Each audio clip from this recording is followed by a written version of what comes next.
Hey, there it is. I'm Don. It's late. I'm up. Hi. How are you? Nice to see you. Thanks for being here. Glad you could join me tonight. I'm going to be here for the next 3.5 hours approximately. So anybody who wants to go on this journey with me, gosh bless you.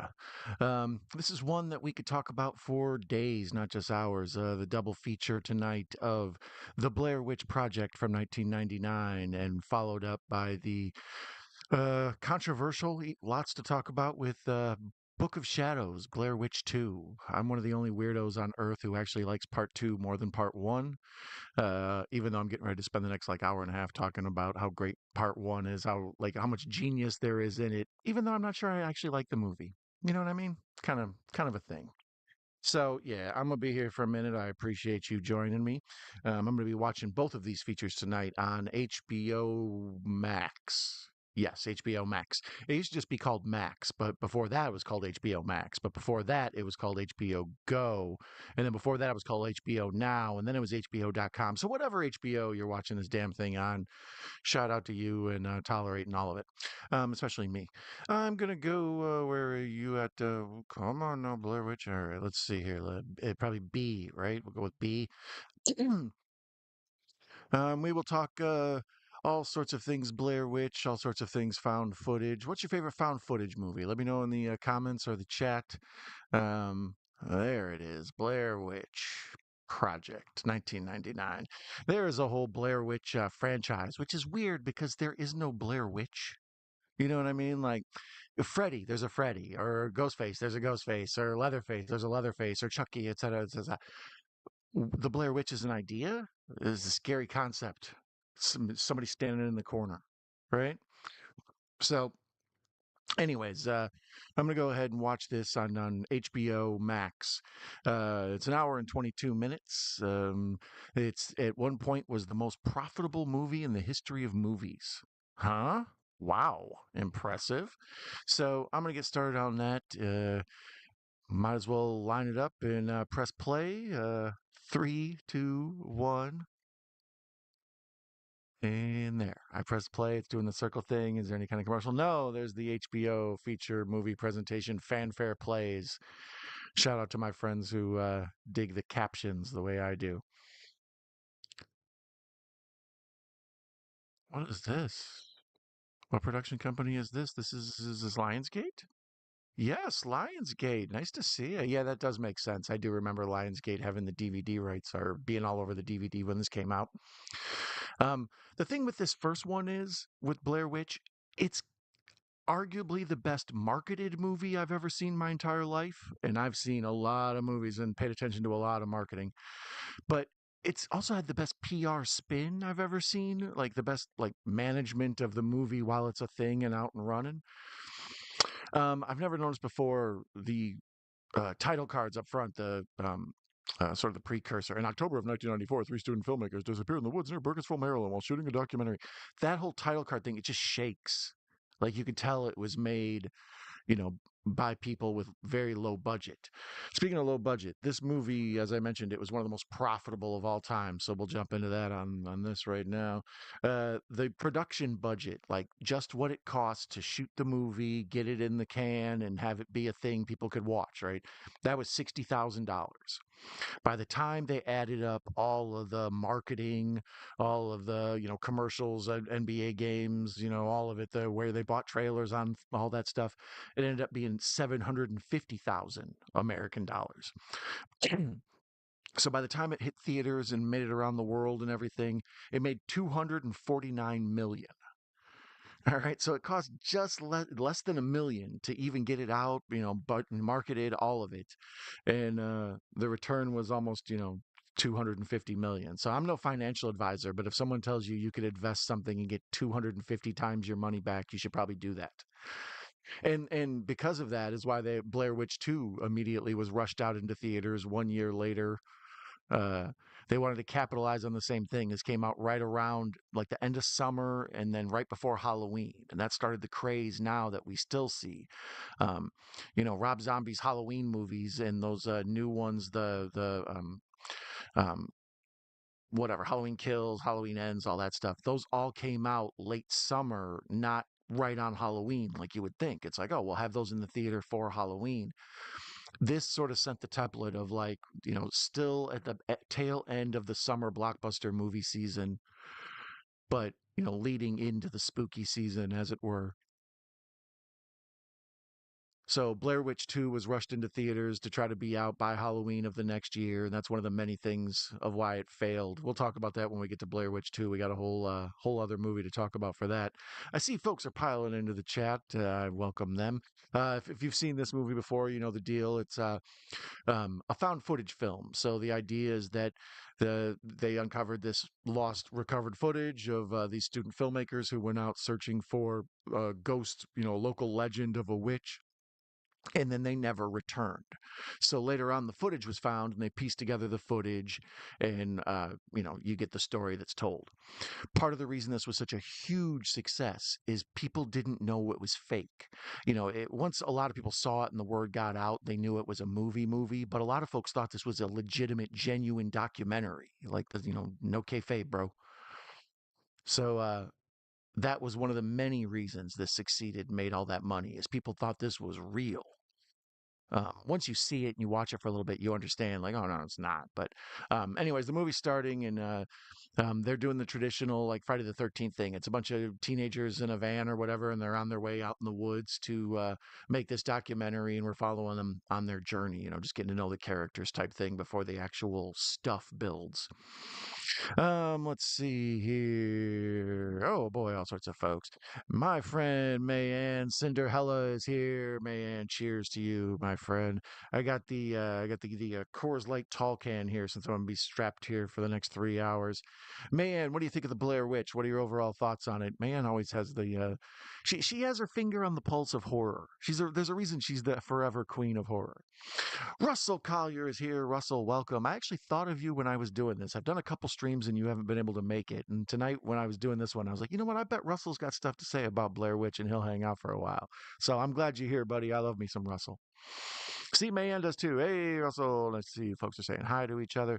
Our friend Anthony Chabot is here because, of course, he is a all-time, long-time friend of the chat.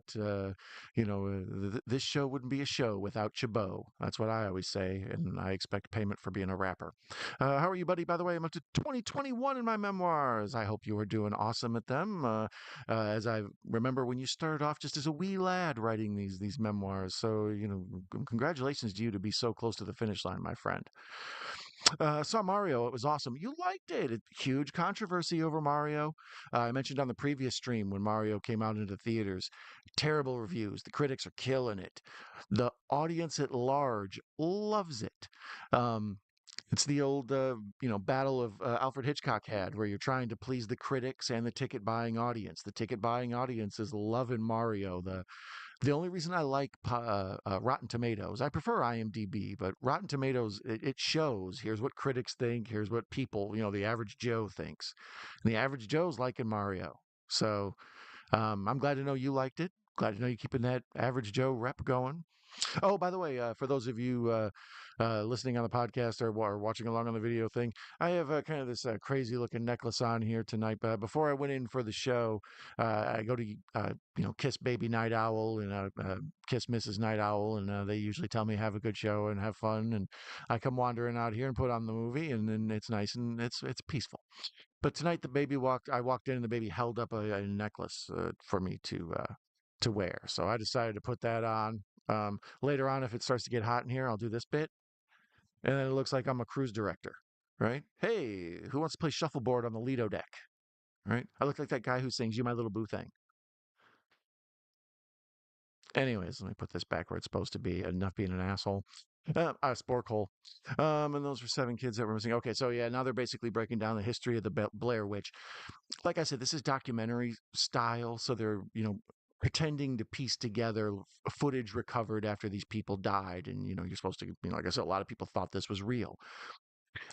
People thought that was the innovative part of it, and that wasn't at all. I mean, it's brilliant how they made this movie that made all this money for like nothing.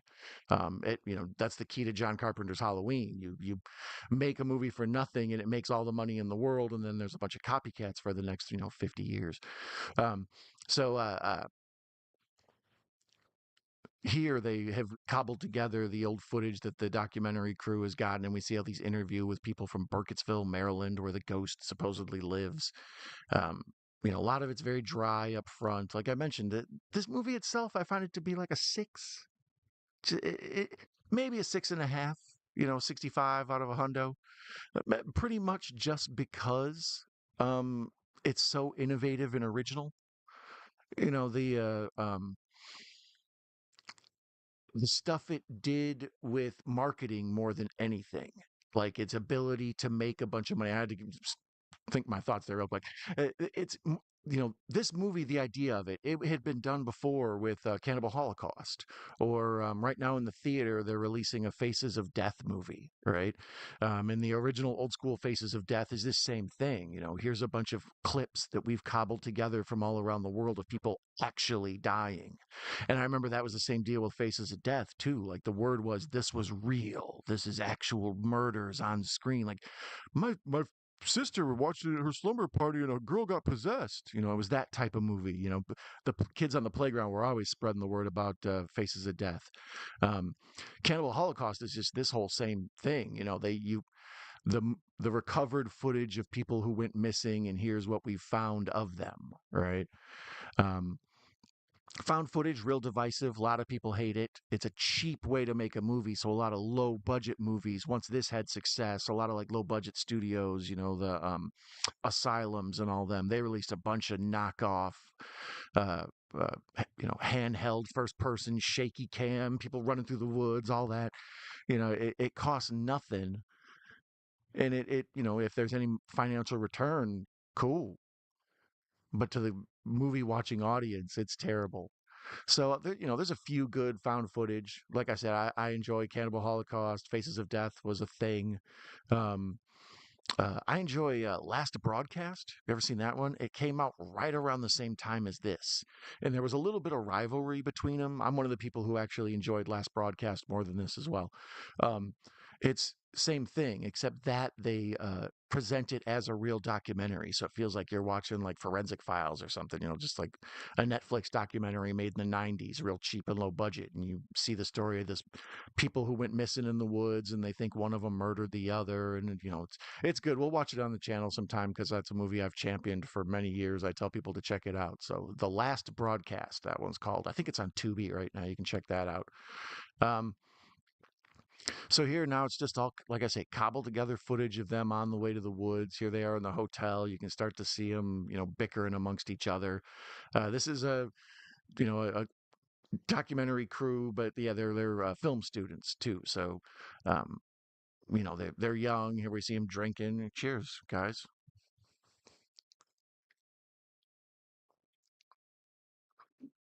And once again, this all feels like Friday the 13th stuff. They're on their way to the woods where bad stuff's going to happen. So there's just nothing but tension to build right now. Although this, in my opinion, does what Friday the 13th movies and other movies in the woods don't do, and I wish they would. A lot of them take place just in the woods because the woods are scary, right? You're isolated from everyone. You're away from society. Most of us kind of know instinctually, we're not the animals we used to be who could live off the land. Like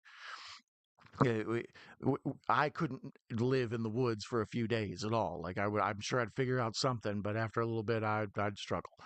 But we have this natural instinct that we're not the animals that can go live free range like that anymore, all feral. So being trapped alone in the woods and having to take care of yourself and isolated from society and isolated from McDonald's and Walmart and all that stuff, is there a Target nearby? No, damn. That isolation and that being out of your environment and knowing that if you call for help, nobody can come help, and you might scream and no one might hear you. All those feelings, it makes people scared to be out in the woods. You folk, especially if you like to go out somewhere weird where no one could find you because you want to go somewhere exotic. It's like, yeah, now no one can find you if you are screaming and looking for help. So this touches on the terror of tents, right? Like Jason, there's a few scenes with tents where Jason attacks somebody in a tent, but every time I've ever been in a tent in my life, it just occurs to me the only thing keeping me from a psychopath attacking me or some animal attacking me is like a thin piece of polyester. Right? That's shit. So no, I'm cool on tents, but I often think that, pardon the pun, you're tense intense. Sleeping in there, it's hard to get a good night's sleep. You're sleeping on the ground. You never can tell when some crazy person's going to unzip your zipper. It's not a very secure latch. Zip. So this has a lot of tent terror. You're trapped in this basic giant cloth room, and everything starts shaking and banging on the walls and stuff. Speaking of that, what was I need to look and see, 2016 version of the Blair Witch? That was just called Blair Witch. That one tries to take a bunch of the things that are actually scary about this and redo them, except maybe with a little bit more Hollywood money and stuff. And yeah, as I recall, it was directed by Adam Wingard, who's very like people. He's very popular. People like him. He's got a loyal audience. So a lot of folks will stand up for that one. But man, did I think that was one of the worst movies I ever saw. The 2016 Blair Witch, absolutely terrible, just atrocious, atrocious. So even though I say I'm not sure I totally like this movie, uh, so much better than that 2016 one. Um, the 2001 that we're going to watch after this, the Book of Shadows, Blair Witch 2. That one I enjoy a lot, but I think that one's got the same problem as Halloween 3 Season of the Witch. We'll talk about that whole situation when we get to it later on when we watch that movie, but yeah, man, that 2016 one was terrible, and they tried to capitalize on what I'm talking about, the tent stuff, but they just too much of it, not quite right. I don't know. That movie was just terrible. Not a fan. Not a fan. Where was I? Anthony liked Mario. That's how we got to where we're at. Of course. Where else would we be? Next movie is Michael and Mummy. Oh, okay, cool, cool, cool. Yo, there are owls hooting in this movie. Of course there are. Woo! Welcome, Patrick. Nice to see you here, my friend. Have Cheetah will view. Uh, Patrick, what do you think of the Blair Witch? Do you remember the Blair Witch phenomenon and how the world kind of went Blair Witch crazy for like 6 months there? That was the thing with this. It was released, and there was all this awesome hype and buildup. Like I mentioned, one of the best marketing campaigns I've ever seen. They really utilized the internet to push this movie, and uh, um, sorry, they finally got to the woods. I was excited to see something.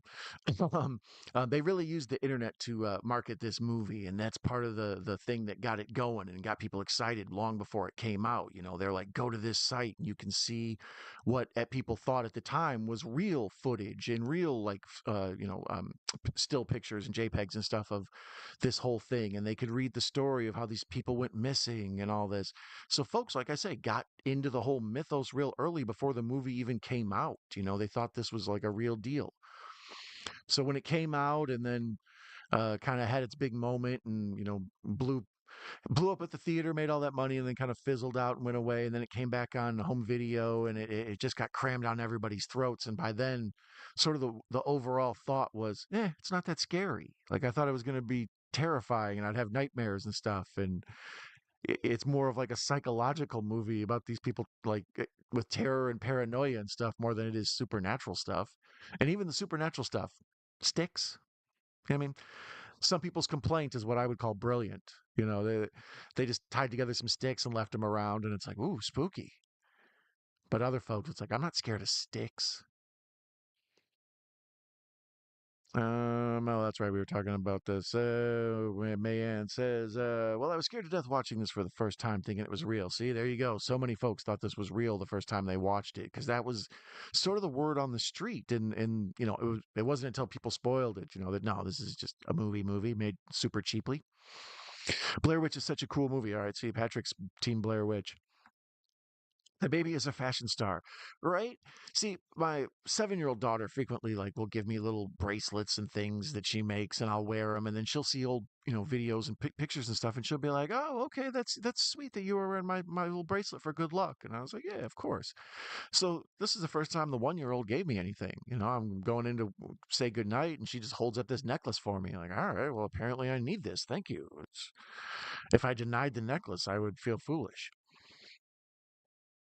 The Love Boat. Soon we'll be making another run. The Love Boat. I feel you. The marketing was brilliant. Yeah, like I say, in my opinion, the best marketed movie of my lifetime. Um, First, they would only release little snippets. They would just have a black screen that said BlairWitch.com.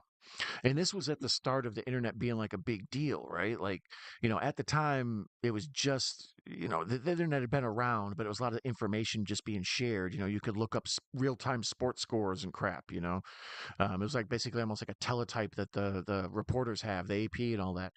But then later on, when there was pictures and videos, and you could do a lot more with the internet, Blair Witch was one of the first things to embrace that. So, go to BlairWitch.com was all their marketing. And like I said, people go and, see what they thought were crime scene footage, film. And, here's so and so's mother. And, please, if you know anything about my son's disappearance, da da da. People just thought it was all real. Um, so then when the movie actually came out, suddenly there were people who watched it, and they had to leave the theater, and they got sick because it's super shaky, right? The camera's always like "Ugh." So a lot of people got seasick watching it, right? Like when you're in the big screen especially, and it's filling up your whole field of vision, and you're entranced in the screen, it's easy to get nauseous. So when folks started throwing up watching this, the marketing put it on its head, and they were like, "A movie so scary, people are throwing up in the theaters." And that was like one of the marketing points. I was like, "This is brilliant. Whoever's doing this is a genius." So, and then these folks were all over the people in this movie. They were all over like the MTV Movie Awards, and this obviously wasn't the type of thing that got like awards, Oscars or whatever, but it became a cultural phenomenon. Like I say, for about 6 months. Um, in my opinion, this doesn't have the lasting power of a traditional horror franchise because, like I say, the Blair Witch is a concept. It's everybody's got their own Blair Witch. They need to make it like it or something. Definitely open the doors to all the awesome found footage we have today. Yeah, I mean, I enjoy some found footage, and other ones I see the complaints of people who don't like found footage. Um, what was drawing a blank?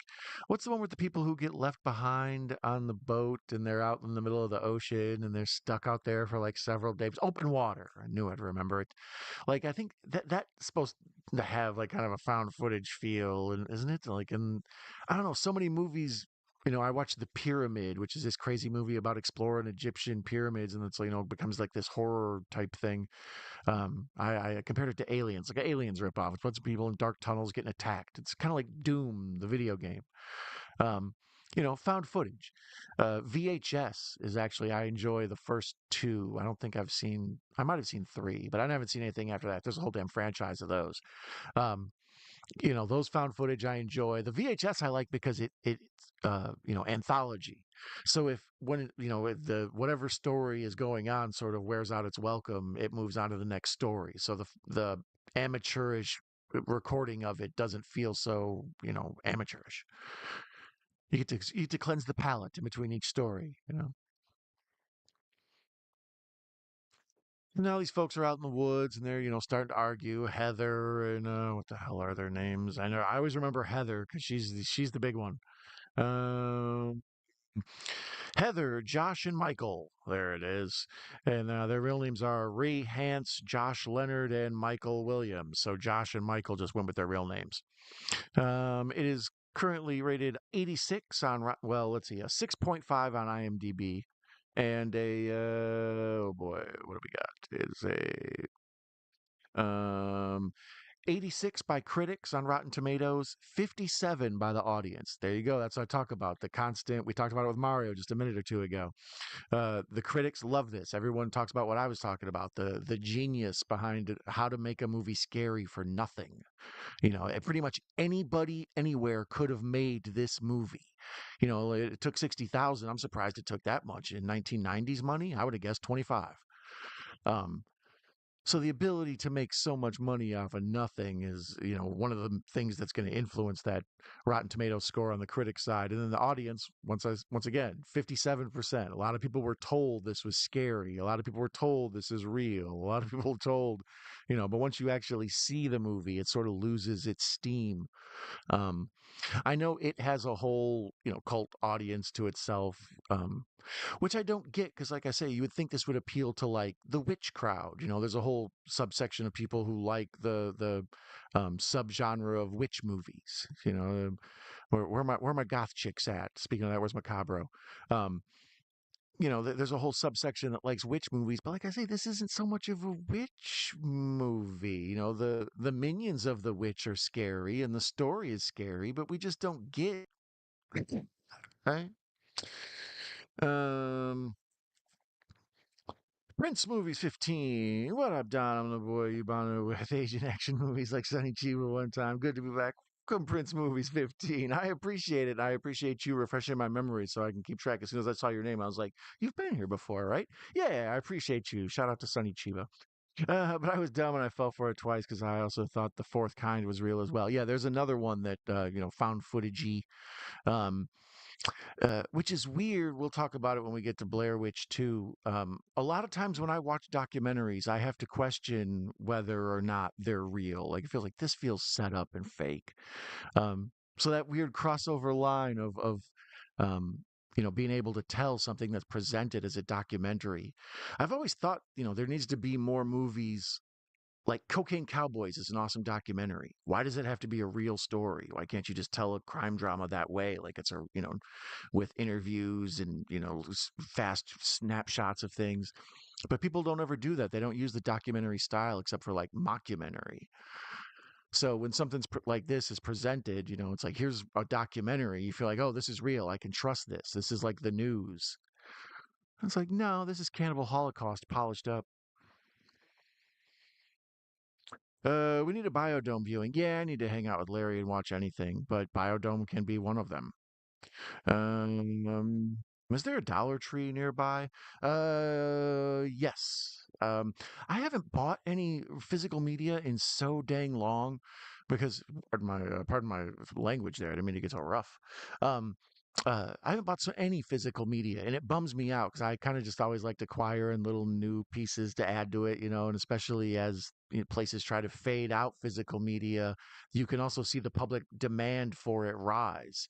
So, finding hidden treasures right now is an awesome game to be in, but I just don't have room for storage. Most of what I watch is on streaming because if I leave discs out and stuff, get damaged with a toddler and whatnot.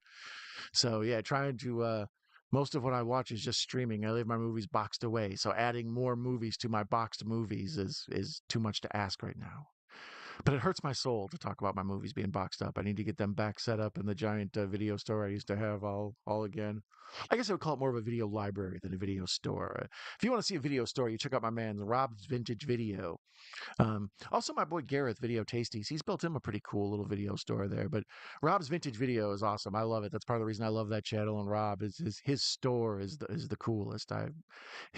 His channels we're subscribing to just for the store. Rob's awesomeness is just free.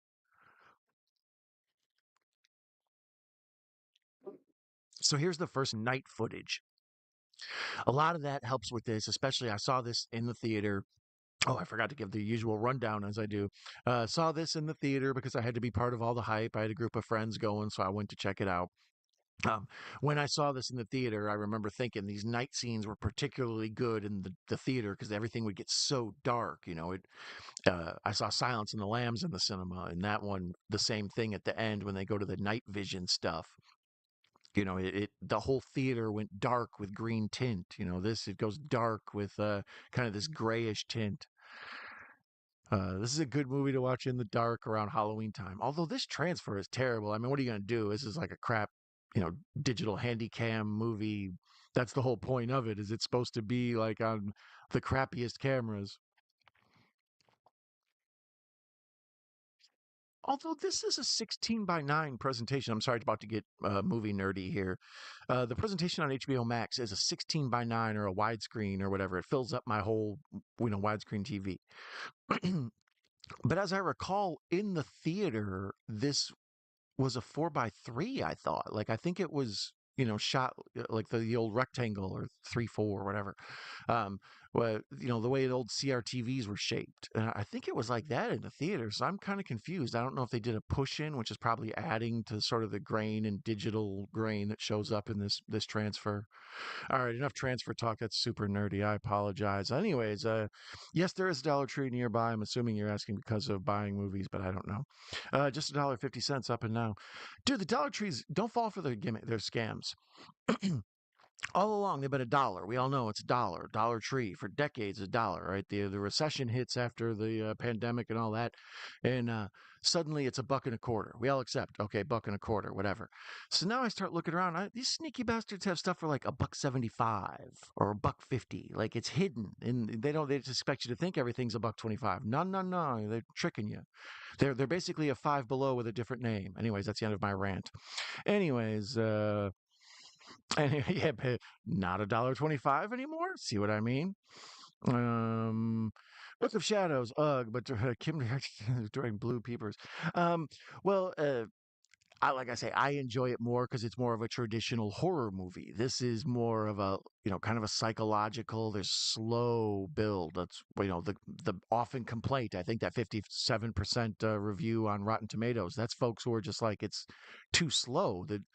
It's more about the terror of being scared and being afraid and isolated and not knowing if you're ever going to get out of this situation. All psychological stuff. It's not so much like Evil Dead or Exorcist or something like people thought they were going to get when they heard this was terrifying. Um, Blair Witch 2, like I said, in my opinion, it's very much the same situation as Halloween 3 Season of Witch. Most people agree if Season of the Witch was just called that and not Halloween 3, people would like it. It'd do a lot better. But because of Halloween 3, it sucks. And that's how this with the Book of Shadows is. There part 2 coming up later. If it was just called Book of Shadows, it's a pretty solid horror movie. And they had a really cool marketing campaign. We'll talk about all that later. But um, I think it would do much better if it was just called Book of Shadows. But the fact it's Blair Witch 2 and then it doesn't pick up on this story, it just sort of people who saw this movie and were influenced by it. And that's, the movie comes at it from a new approach, and folks did not want that. I thought it was kind of cool and interesting. So we'll talk about that later. Right now, I'm doing my best not to get nauseous. As I said, this is so much shaky cam. And if you get entranced in the screen and block everything out, you do get kind of like, oof. So, anyways, when you're nauseous, have a drink. Tex is here. Welcome, Russell. Nice to see you, Tex, my main man. Tex is awesome. I need to get together with Tex. Yeah, I see Tex bouncing around all the time on things, and he's the coolest. See, she even man says hi, my dear. I love the Blair Witch Project. Yeah, I figured you would.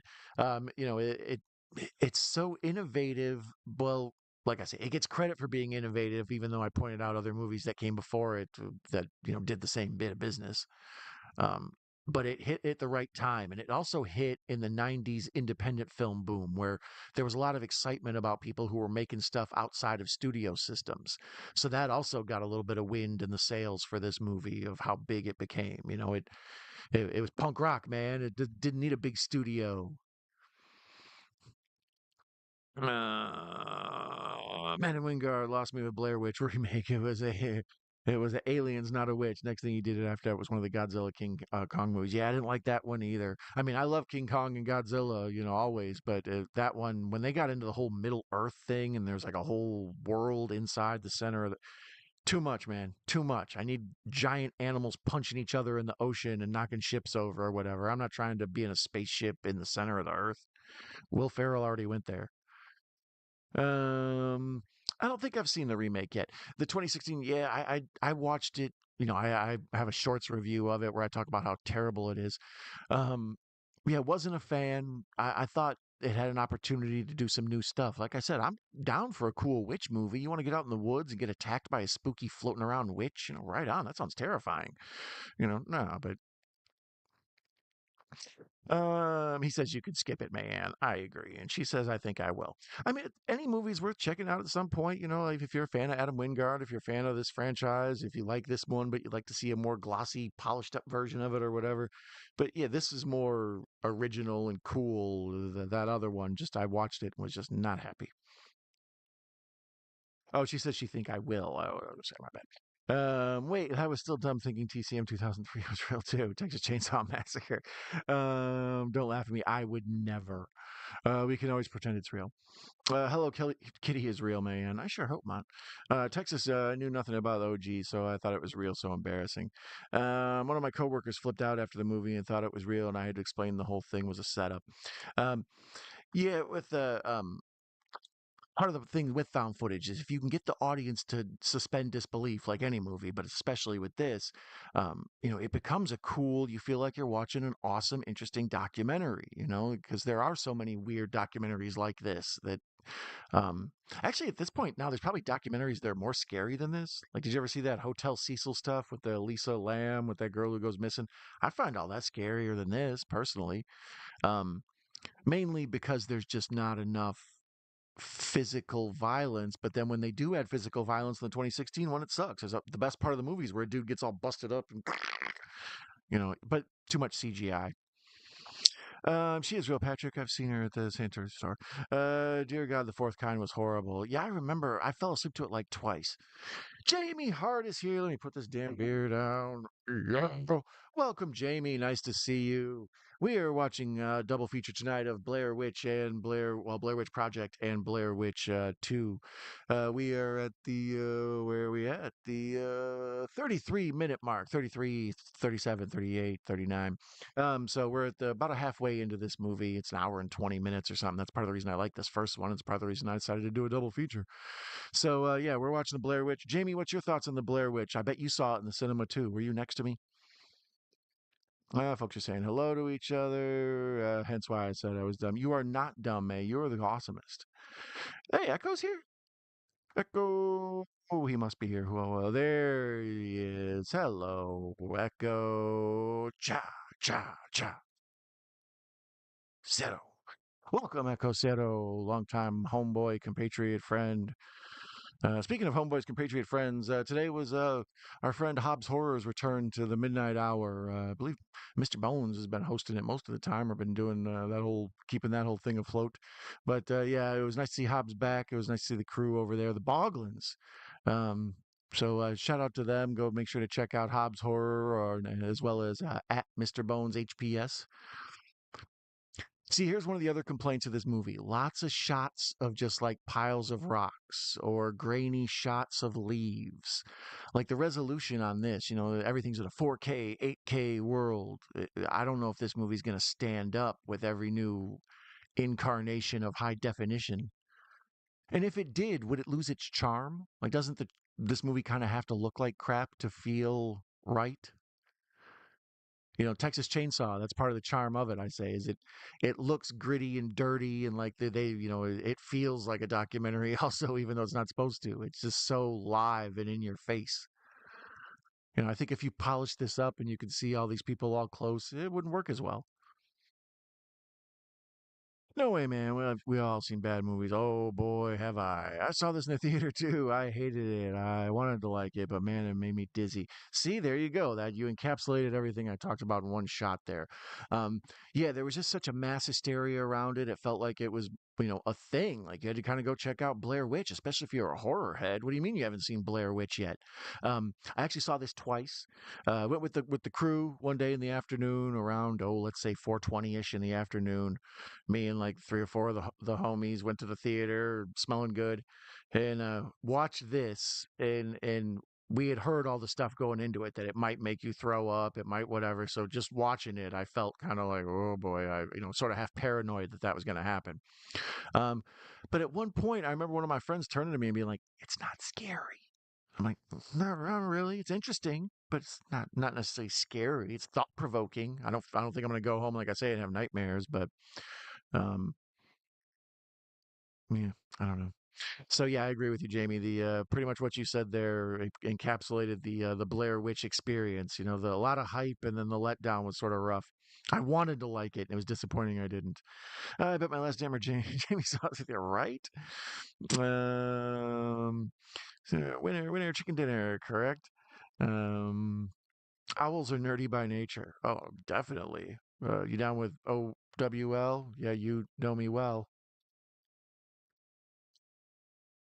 So these fools are lost now, and that's kind of the arc of this movie. If you haven't seen it before, actually, you kind of don't have to.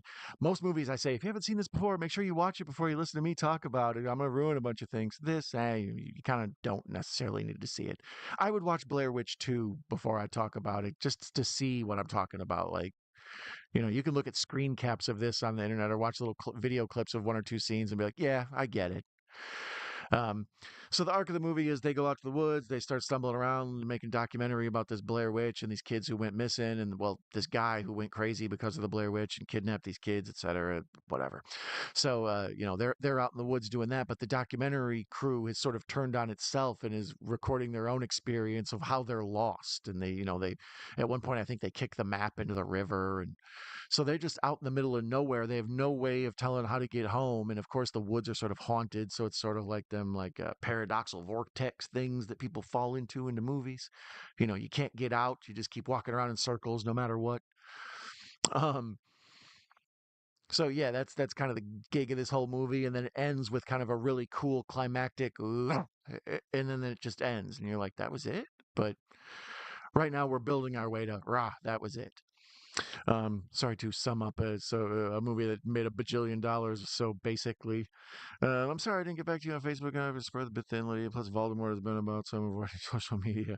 Personally, I think Book of Shadows is a great film. I prefer to watch that one. Jamie Daps, you get me. You get me. That's what I'm saying.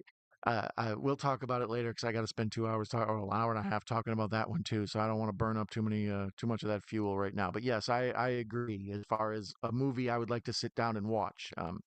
This will probably be my I don't know, fifth or sixth time, maybe seventh time seeing this because this one was on TV a lot. As I mentioned, I saw it once in the theater with the fellows around 420, and then another time I went to the drive-in, and it was a double feature of God. I can't remember the second movie. It was this and drawing a blank. And fog rolled in while I was watching it, just like I had the same experience when I saw Godzilla at the drive-in theater. Fog rolled in, and it made the movie better. Like you're in the car, it's quiet, the steam sort of goes over all the other clouds. It feels more spooky. It was a good experience to see it in, so that redeemed it to me. The first experience in the theater, I was like, ah. And then as a free movie and a double feature at the drive-in, that I still cannot for the life of me remember what the other damn movie was. Can't remember. Um, so yeah, around then, I enjoyed it the second time, and then after that, I remember I bought the DVD cheap because lots of video stores bought a whole bunch of copies of it because there was a huge demand after it being big at the theater. Um, and then you could buy the previewed copies for like $4 or $5. After about 3 4 years, you could find Blair Witch copies in there for like $1. So yeah, same with VHS. This was still around in the era where VHS was a thing. So there was a lot of VHS floating around.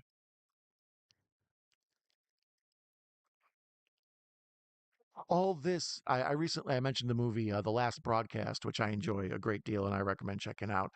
A lot of this I didn't realize has so much crossover. So much of what happens in The Last Broadcast and certain climactic parts is happening here as well, where the people turn on each other and they argue and push each other, and you know I'm sort of a weirdo when it comes to fights. Like, I understand the logic of fighting in front of a bunch of other people. Like, yeah, hey, I got to save face. This person made me look bad or whatever. Like, whatever people want to get in fist fights for. But when you're out in the middle of nowhere and somebody wants to fight you, it's like, ugh, someone have to beat you up and what? Like, walk away lost in the woods? Or I have to wrestle you and then say, you're going to be cool and then let you go. And then you come at me again. We're going to be doing this all day. I'm not trying to fight some lunatic in the woods. That sounds like an awful time. Stacy's here. Welcome, Stacy. Nice to see you. Have you seen the TV program called Elsbeth? No, I have not. Actually, I've heard of it, but I have not seen it. Hobbs, here we go. Welcome, Hobbs Horror. I mentioned you earlier. You're probably here for that because I'm way behind on this chat. Like I said, in this movie, they're just kind of in the woods arguing because that's what most of the movie is. Folks are saying, shout out to the Hobbs, Hobbs. Everybody's like, Hobbs, Hobbs. Everybody loves some Hobbs. I had to drop by and see Hobbs on there. That was the event tonight. Forget me doing a double feature and being on here for more than 3 hours. The real show tonight was my boy Hobbs's return. Oh, by the way, Hobbs, you said I need to make more like real videos, not just live streams. I have over 100 regular videos in the catalog and over 720 videos on Night Owl Movie Talk here on YouTube. For those of you listening to the podcast on Spotify or your favorite podcast provider, that one's actually that on the podcast version of this is actually taking traction lately. So shout out to those of you who are checking me out on those formats. I appreciate you. Podbean, I didn't even know that was a thing. The new movie Drama, I enjoyed that one. Oh, The Drama. I'm not familiar with it. Hello, my friends. We meet again. Hobbs Horror. Don, I was supposed to go to bed early tonight. I got things to do with my kids tomorrow. It's okay if you have to leave. I understand. I was going to do this one last night, and just knowing that there was a 3.5 hour mountain to climb on watching these things, I was like, not in the mood tonight. Maybe tomorrow I'll get it. So I woke up today looking forward to actually doing this. I've enjoyed all of these films, even the 2016 one, really. Or what about oh goodness, what's that other one called? I think it's called The Curse of the Blair Witch. It's like the little documentary thing that went around. Yeah, there it is, The Curse of the Blair Witch. That was another thing that kind of got popular as well. They released a supplementary documentary movie that was like, kind of like this, but they get more into the Blair Witch lore, like who was she? How did she, get wronged and move out to the woods and become a witch and all that. When they released this on disc later on DVD, they included all that supplemental material. This came out right around the time DVDs started to blow up, and they really started to realize that jam-packed special features, special edition, director's cut, extended cut, all that. There was so much money to be mined out of people with that home media market. So this had a big, DVD release. The Black Lionsgate box, I can still see it. Midnight Hour Takeover. Yeah, Paul Verhoeven, Flesh and Blood is a great film with Rucker Hauer and Jennifer Jason Leigh. Not familiar with it. I will. I will check that out. May, was the Easter Bunny good to your kids? Yeah, it was the May Easter Bunny good to your kids. My kids did pretty well with the Easter Bunny. They got some dragon eggs, which were kind of dope. They look like the little eggs from Game of Thrones, and then like you open them up. They come in multicolors, and you open them up. So we kept one because Mrs. Night Owl is currently with child, so we wanted to keep a dragon egg as sort of a Game of Thrones Khaleesi kind of thing. We're dorks. So we kept one of those. Other than that, it was a whole bunch of candy, lots of chocolate and jelly beans. I love chocolate and jelly beans, right? I remember when this first came out, I was a date to see this at the cinema, and she was terrified of this movie. Yeah, the ability to think this is real and get into it. It's a scary ass ride. Like, oh my god, those people.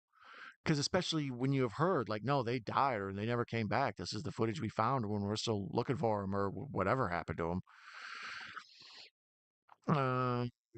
Yes, they had a great Easter. Oh, good, good. If I was next to you down, I'd probably look like a hobbit. Probably, right? See, that's the thing. A lot of people are like, you're how tall? I'm like, real. And they're like, and then I have to do the thing where it's like, sometimes I remember when I was a kid, or well, kid, 20, 23, whatever, something like that. You'd be driving around, and most of the time I drive like this, but then every now and then I stand up, I'd sit up in the seat, and I'd put my head against the roof of the car while I drive. And you'd see people drive by and be like, "Did you see that? What the fuck was that?" Need a car with lots of leg room. You terrify all your dates, Hobbs. Oh, got him. These nuts. Dang, Hobbs, how many dates have you scared off, Sinful Dwarf? Oh, I do remember the Sinful Dwarf story. See, I'm both a horror community and Boglin's crew. Sinful Dwarf is uncut. Just funny. Uh, Lord of the Flies new adaptation that will debut next month. Really? I didn't know that. I was just talking about Lord of the Flies recently. I told you I'd been watching. I usually watch a series, before I go to bed at night. Like, obviously, Night Owl Movie Talk. I watch movies before I go to sleep. Sometimes I watch them with you guys. Um, but I because we're in such an awesome age of series, I usually will watch a series for a good month or so, and then I take a break for 2, 3 weeks and watch nothing but movies and you know catch up on stuff I wanted to see, and then I start a new series. Da, da, da. So the series I've been watching lately is Lost. So yeah, I've been thinking a lot about Lord of the Flies and people living on an island and setting up their governments and people's viewpoints and how they interact and stuff. So yeah, I've loved the traditional Lord of the Flies. That was one of the only books in school that I really took to, and there were a handful of books I took to, but that one in particular, and then of course the movie versions. So now here we're at another scene where they're running through the woods at night, and we got this night vision, super shaky cam. It's that's one of the things I always think about. Like when I'm got a video, when I got the phone and I'm trying to like record. When I got the phone, I'm trying to record whatever. You're holding it up, right? And you're chasing the thing, and then you get home and you look at the footage, and it's like I recommend a gimbal, folks. You can buy them online. DJI makes the best one. So yeah, so this movie's the gimbal problem movie. It's like here's what happens when it's just someone's handheld, and that's supposed to be like the charm of it. Um, After this, well, pretty shortly after this, Born Identity came out. And in Born Identity, they use a whole bunch of handheld stuff for the fight scenes, because that shaky cam or those quick whips or the ability to feel like you're in the middle of just chaos um, is good in a fight scene. But then you have to go back to regular traditional lockdown filmmaking with a wide shot, close ups, etc. So with this, the constant shaking, the constant just dark footage and listening to audio. Actually, this is like a nice little rest for your mind here. We've been running around shaking for the last like 15 minutes, but that's part of the charm of it, though. This whole movie's thing is just like the terror of being trapped out in the middle of nowhere, not knowing, you know, who's out here with you. Is it real? Is it not? That's one of the cool things I do like that they get into the argument of trying to say, well, this obviously couldn't really be a witch. Give me a break, and then it's so and so or whatever. Like it. They try to be as rational as possible, and that helps the story pacing.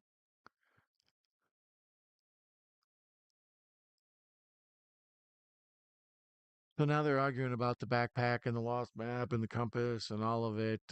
Lots of bickering in this movie. The tension is built with the cast going from being sort of fun college kids on sort of a spring break almost adventure, and then next thing you know, they're like wanting to murder each other. So we're at the 49-minute mark. There is 32 minutes left in this movie. I've been watching it on HBO Max. I'm sure you could probably find it other places. The new Cape Fear looks good with Javier Bardem as Max Cady. Yeah, I've been wanting to check that out. Had been talking about wanting to go back and watch the old De Niro one recently. I think it's weird, that movie. I don't know. We may have to watch it sometime and talk about it. That's a weird movie. I love it, but there's things that about it that are just strange. The Fog. Yeah, no, that wasn't the movie I got to see when I saw this. I still can't for the life of me remember what was the second movie. It would have had to be around sometime in late 1999, fall of 1999. Can't for the life of me think of what it was. Because this was the first feature, then the second feature was, actually the drive-in near me, they did it backwards. The main movie would be the first movie, and then sort of the secondary throw-in free on the double feature would always be the late one. Folks got to get home. But I always enjoyed the late feature more, as you can imagine. Mellow Mutant is here. Hi, nice to see you. Glad to see you being mellow. He was here the last time we did one of these, which was Major League. The one before that was Scream. No, April Fool's Day. And then before that was Scream. And then before that, how goes memory? Oh, Lone Wolf of Quaid. So you can find all of the over 100 movie commentaries on a playlist right there on the front page of Night Owl Movie Talk. I thank you for showing up, Mellow Mutant, and giving me a chance to make that plug. Good to see you here, buddy. Wait a minute, sorry. Flesh and Blood, like that one with Russell. Also, Soldiers of Orange are underrated. I've heard Soldiers of Orange is good, or whatever. I've never seen it.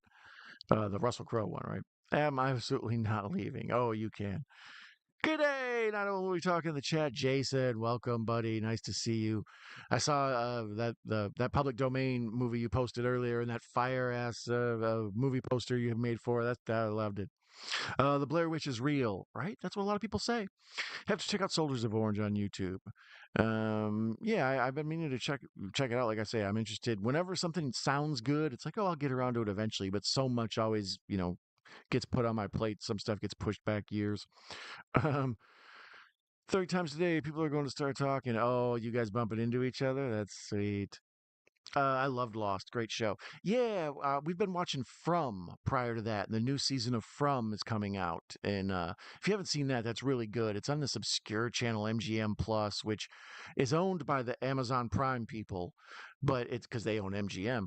But so for a long time, it was free or whatever. It was like an add-on that was, free trial, and then after that, it went away, and now they want you to pay for it because they have this hit show on there.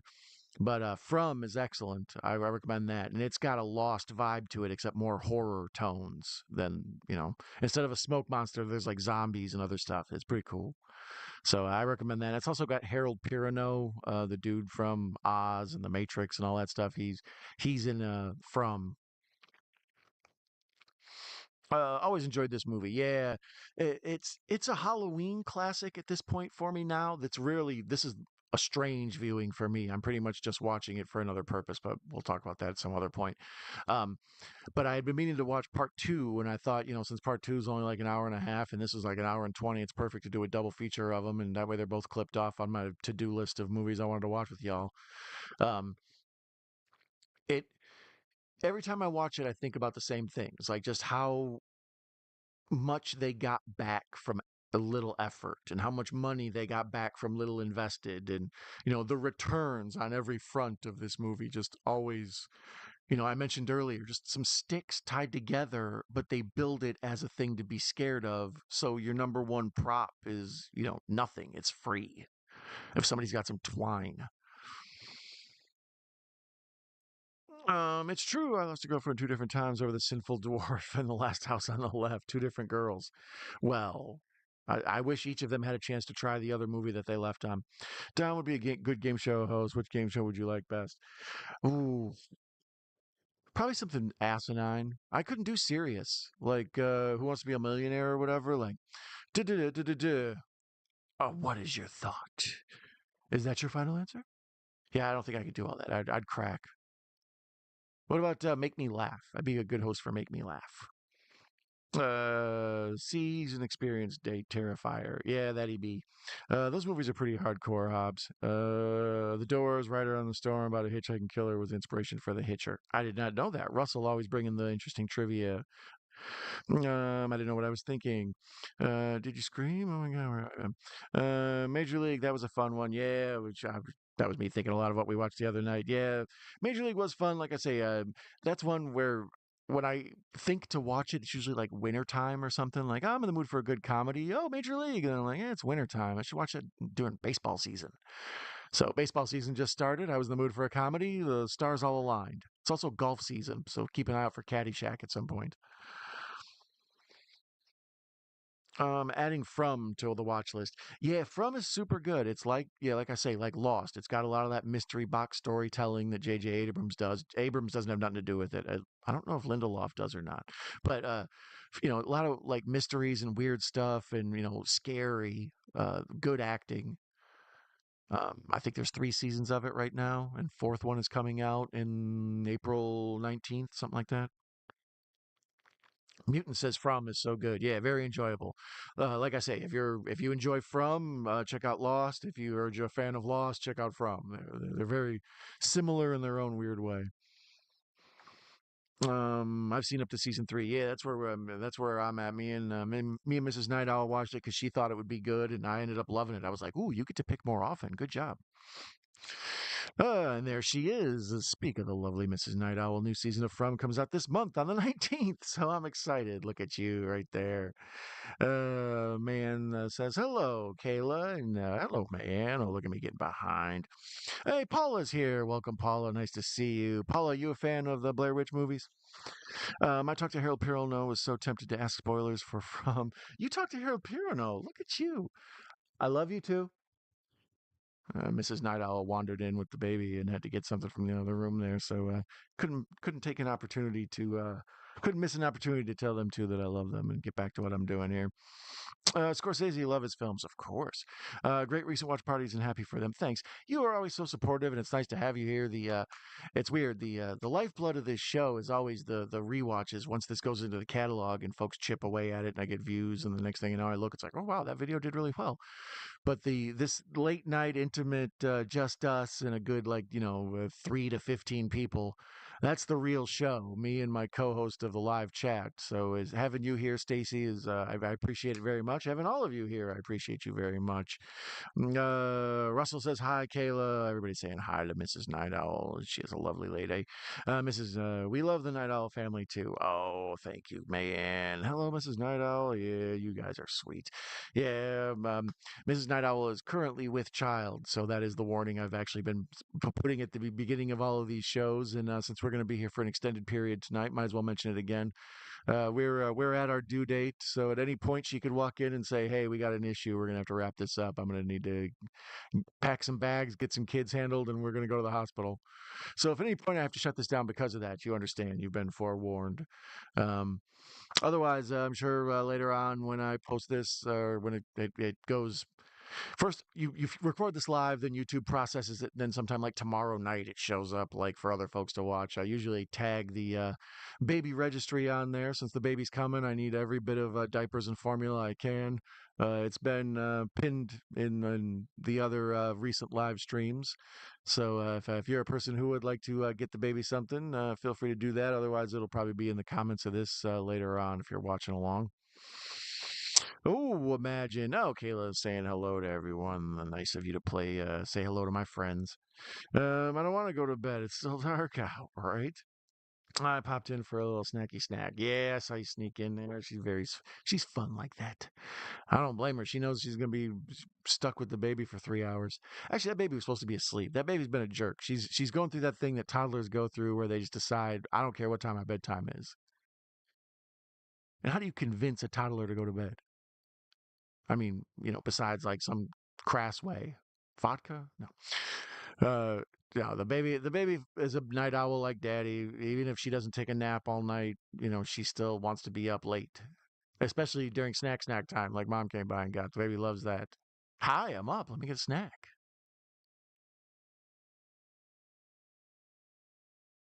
So this is all just amateur first day of owning a VHS camera, a camcorder footage. It's just somebody in the woods doing pans, but real unevenly. Lots of looking around. There she's on the hunt. Lots of destroyed. This might have the most destroyed campsite footage of any movie. Although the next movie basically centers around the destroyed campsite, so it's hard to believe that this movie overdoes it on that one. Who directed this? And have they done anything since the Blair Witch? Go back. No. Where is the Blair Witch Project? Uh, there it is. The director of this. See, that's what I mean. I had to even look it up because I don't think they've done anything. Daniel Myrick and Eduardo Sanchez. I'm familiar with. I've heard of his name before. Daniel Myrick. He has directed The Objective. He was a writer on Blair Witch 2, and he was a producer on the 2016 Blair Witch that we talked about being awful. Eduardo Sanchez. What you make? Producers, part two exist. VHS 2 directed a segment, did some Goosebumps, Fantasy Island TV series, Satanic Hispanics. Yeah, not so much. So this was kind of a one and done hit for them, I guess you would say. But I mean, what a way to be one and done, right? At one point, the highest profitable movie of all time. I don't know what's replaced it since then. I've seen that. Let's see. Let's find out live on the air. What is the most profitable film of all time?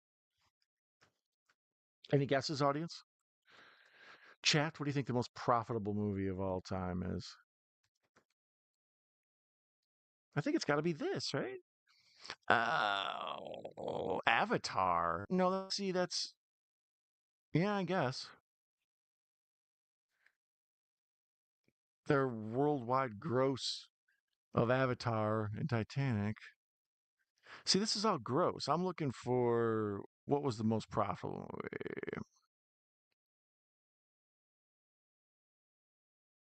Yeah, I know you guys love when I do research on the air. Highest grossing films: Avatar, Avengers Endgame. No, I'm looking for budget versus box office. See, they like to hide numbers from you. They don't want the average Joe to know. Average highest grossing films by year. Nope, nope, nope. I'm just not getting what I'm looking for here. Yeah, to my knowledge, this is, and the prior champion before this was John Carpenter's Halloween. I'm not getting what I'm looking for. Budget versus box office. Meh. Yeah, what are you gonna do? That was a fail, guys. I'm sorry. I'm sorry I let everybody down. I really wanted to know. I went on that mission. Folks were saying, "No, Don, don't go out that far. Come back." And I was like, "No, no, I'm gonna figure this out." And I let us down. Damn it! I'm gonna have to drown my sorrows in a tall can of Coors Light.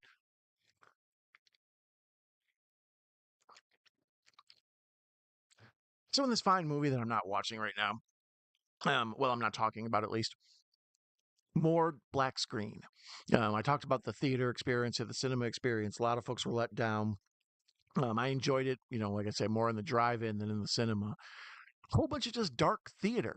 Like you're just sitting there and everything goes black, and like those movies where sometimes there's an extended fade to black in a whatever movie. I think Oppenheimer had a bunch of them. The extended fade to black where you're just sitting there in the dark with everybody else, and you're kind of like, did the movie break? Is it coming back? And that was the feeling of this too. It was like, okay, no, there's a little blurry thing in the corner. That's them running. All right. But for people who, non-professional actors, I can't really give any credit to the directing. I mean, the directing is just carry the camera and run that way.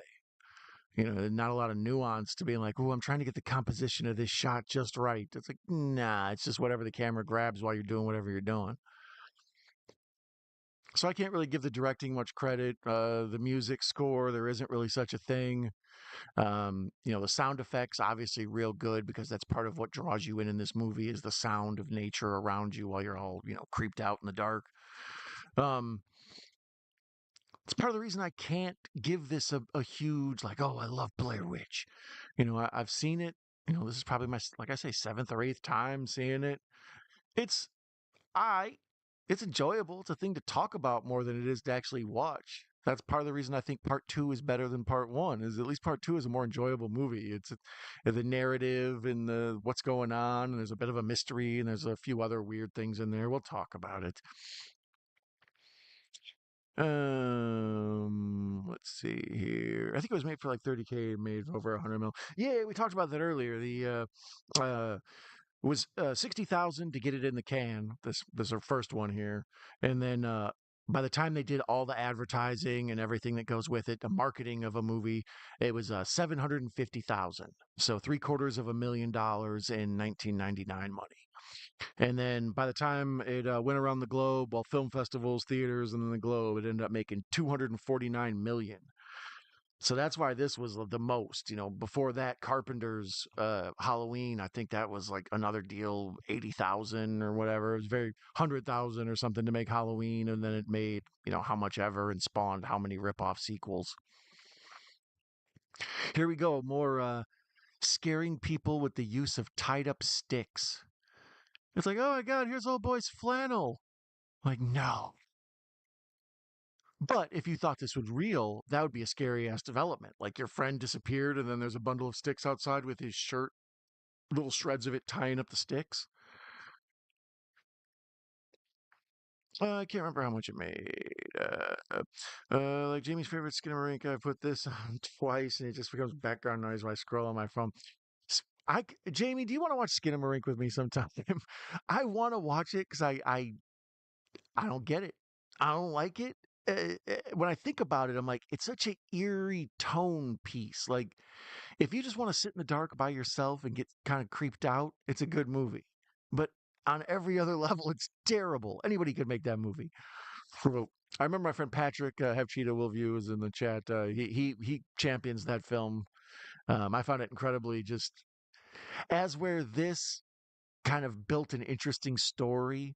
The problem of Skinamarink is, oh, Skinamarink is an interesting study though because I kept thinking something was going to happen. Like I was like, at one point I just looked at my, oh, there's 15 minutes left. Well, I got to see it through to the end. Something's gonna happen, right? It can't just be shots of ceilings and TVs. Oh, the Duplo blocks again. Oh, that child phone. That's scary. Anyways, talking about found footage, Skinamarink. There's another one. What's your favorite found footage, guys? In the chat or the comments later on. I like I say, my favorite's probably Last Broadcast. I enjoy the VHS movies. A lot of people like Survival of the Dead. I was talking about George Romero in a post on my channel. For those of you who don't subscribe to Night Owl Movie Talk on YouTube, be sure to every few days, or usually once a day, but sometimes I get busy. I post some sort of poll or whatever, asking about movies, discussion new movies, stuff like that. So, um, sorry, something finally happened. We finally got blood. There is blood. Hold on, folks. Time out. Time out. We're at the 107:30 mark. Well, really 107:25 for the blood. 13 less than 14 minutes left of the movie. We've had first drip of blood. So that's part of why I say people just didn't think this was scary. It's there's no gore. It's all psychological. The ending is cool. It's fun, but it's too open-ended for your average theater-going audience. Like some people want closure to their story arc, leaving things kind of like, "Oh my god." Yeah, I got distracted by something actually happening. I apologize. How dare I? I was minding my own business. Next thing you know, something happened. Blair Witch Project goes 240 worldwide on a tiny production budget of 35 to 60,000. Yeah, yeah, yeah. That's why I mean it's so. It's one of those movies like when they talk about the artist Jackson Pollock and a few other famous artists like that. Part of their thing is you look at it, you say, well, I could do that. It's like, yeah, but you didn't. They did first. And on top of that, you don't know how to do it right. You would mess up the composition and the balance of colors and all the stuff. So when you watch this, almost any fool could make this. You could make this with your iPhone right now. People in movies, when they go back in time, they're always like, oh, I'm going to, write Empire Strikes Back or do whatever while I'm traveling back in time. You could make this easily, like if you go back in time. I actually kind of lived this, not the being trapped in the woods and stuff, but there was, a few years ago, I was kind of going through a thing where I was at the crux of a frustration of life, half a nervous breakdown mixed with a midlife crisis. So I decided that the best time, that's a dangerous cross section, right? That's how hurricanes start. Um, so at that time, I decided one of the things I should probably do is go spend some time out away from people and calm down. And I went looking for local cryptids in Wisconsin, and there's a dog man and a lizard man and a Bigfoot. Bigfoot's everywhere. And Mothman, no real Mothman. That's more in a different part of Ohio and stuff.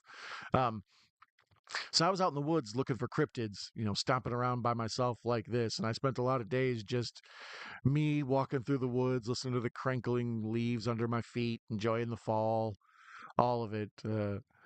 But there was lots of times where I'd like get turned around and I'd be like, "Where the hell am I?" But luckily, you got a compass on your phone, and if you pay attention to the sun, and after seeing this movie, you kind of make sure too. And most places you go are there's been some sort of like exploration in there. There's a path, there's a sign, an hour and a half or 1 mile and a half to the highway or whatever. So here's the famous scene that's been parodied a million times. One of the reasons I suggest people actually do see this, even though I keep talking about how it's not that great. Um, this scene right here, where she's talking into the camera, she's in her tent, terrified. She's apologizing, giving sort of this like living will almost deal. Um, regretting how she shouldn't have gone out in the woods. She should have prepared better. The thumbnail for this is or the most of the posters or whatever you see for this is just this image, her with the beanie cap on, teary eyed, only just eyes up. And this is quality acting. And quality directing, I'll give them that because, like I say, this isn't a professional actress. This is somebody who's new to the game, so the less of her you can show. So if she can, if we crop it like this and we can't see her mouth, you can do voiceover.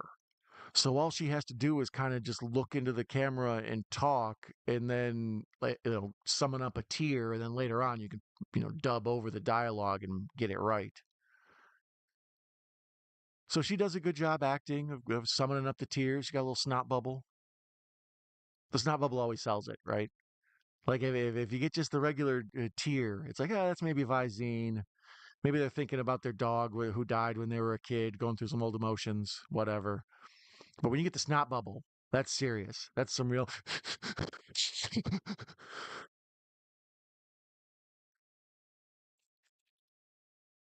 Yeah, I remember this being the climactic, exciting part of the movie with her in this tent. We're coming up to the very end. It's about to wrap up.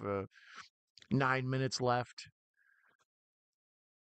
I never realized this scene bumped up right against the end scene. So really, the two best scenes in the movie, well, two of the three best scenes in the movie are the last 10 minutes.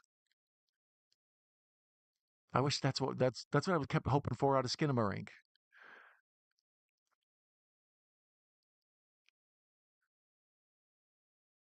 So everything goes dark, more just pitch black screen. We hear them yelling. We hear the unzipping tent. They're running through the woods.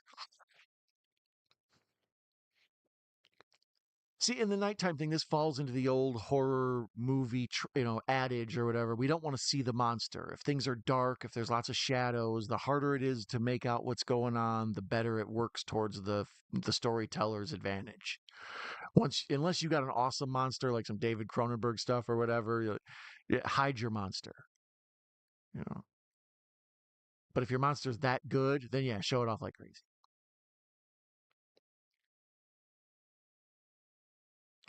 So yeah, once again, bust out your Dramamine. We're gonna run through the woods.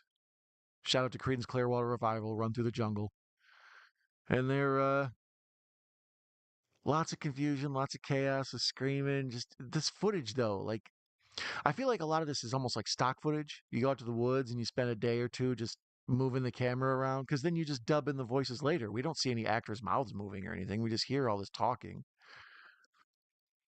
But once again, brilliant. They thought of it. I didn't. They win. I often think of that. Like, every one of us has a phone in our pocket now.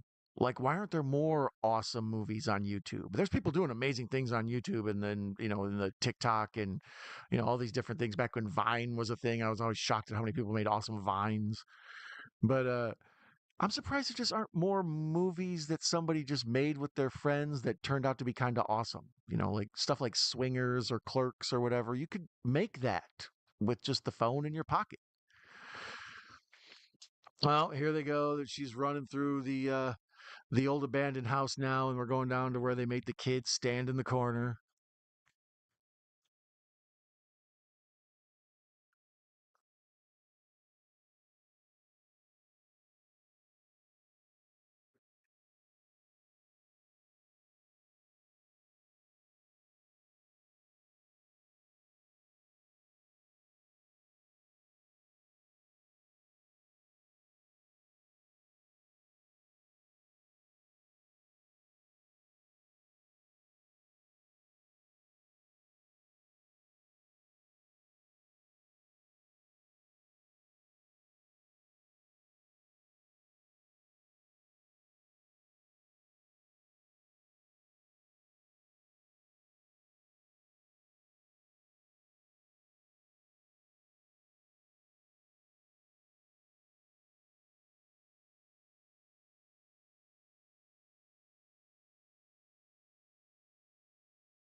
That was fun. There, that was fun. Eh,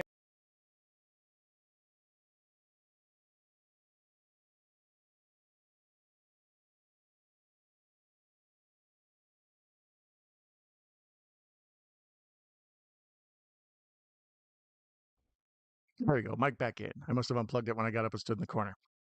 So, yeah, we're at the scene now. She's walking up. She's getting ready to discover Mike with his back to the camera. Sorry, I had to do that bit. It occurred to me earlier. I was like, I should just go stand in the corner for a while. I've been a bad boy. And I think we've all been like, you've ever been urban exploring or whatever it's called, or sometimes out in the woods and you stumble across like the old someone lived here, someone homesteaded here, or whatever. And there's like the foundation, but it's destroyed, and you're kind of scared to go down there if nothing else, more than just because the animals. So this taps into that. But there he is, just standing in the corner, just like the legend of the dude who was murdering the kids and made them stand in the corner and all that. And it ends. Black screen, credits. So, yeah, there's that. There's the first one. Let's see. Let's look at more info. Let's see what else they recommend. What is this? Oh, they started 2016 Blair Witch, whether I wanted them to or not. How dare they? They say I might also like Blair Witch 2016, Blair Witch Book of Shadows, The Witch, Nightmare on Elm Street remake. How dare they? The Curse of La Llorona, La Llorona, Happy Death Day, The Conjuring, The Hole in the Ground, Man, The Pope's Exorcist, Evil Dead Rise, The Nun, Conjuring 2, The Nun 2, Conjuring 3, Halloween H2O. So basically anything a Warner Brothers horror movie they recommend. So yeah, shout out to Warner Brothers for pimping out their stuff. Good for them. Or are they Paramount now? Apparently they're Paramount. They were Netflix for 5 minutes. I can't keep track of this crap. Anyway, so that was the first Blair Witch movie, The Blair Witch Project, the film that launched a bajillion parodies. Do you ever see the Blair Witch Project? Um, what about the Blue Meanie Project or something like that? There was an old wrestling one where they went out looking for the Blue Meanie. There was so many of these damn parodies of the Blair Witch that it just one of the many things that made the movie jump the shark. So when Blair Witch Book of Shadows came out, it had a bad uphill way to go. So it ended up flopping at the box office, and people talk about it as being one of the worst sequels of all time. And it's just considered a very bad movie, and I disagree greatly. Let me see. It is currently a 4.1 out of 10 on IMDb. On Rotten Tomatoes, the critics where to go? The critics give it a 14%. The audience gives it an 18%. So less than one out of every five people you meet will like who've seen this will like it. I, on the other hand, think it's actually fun and a good time. But before we get that started, we do have some business to attend to. That business being me peeing. So I'm gonna go pee real quick, and then I'll be right back. I'll look at the Night Owl movie talk, pretend there's like some elevator music, something like that. Maybe I'll take off this one for this one. But anyways, I'll be back in a minute, and we're gonna start Blair Witch Book of Shadows, Blair Witch 2. It's an unwieldy wording, right? That whole secret of Azrav Ever or whatever. Anyways, I'll be back in 1 second. Hold on.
There, that went well.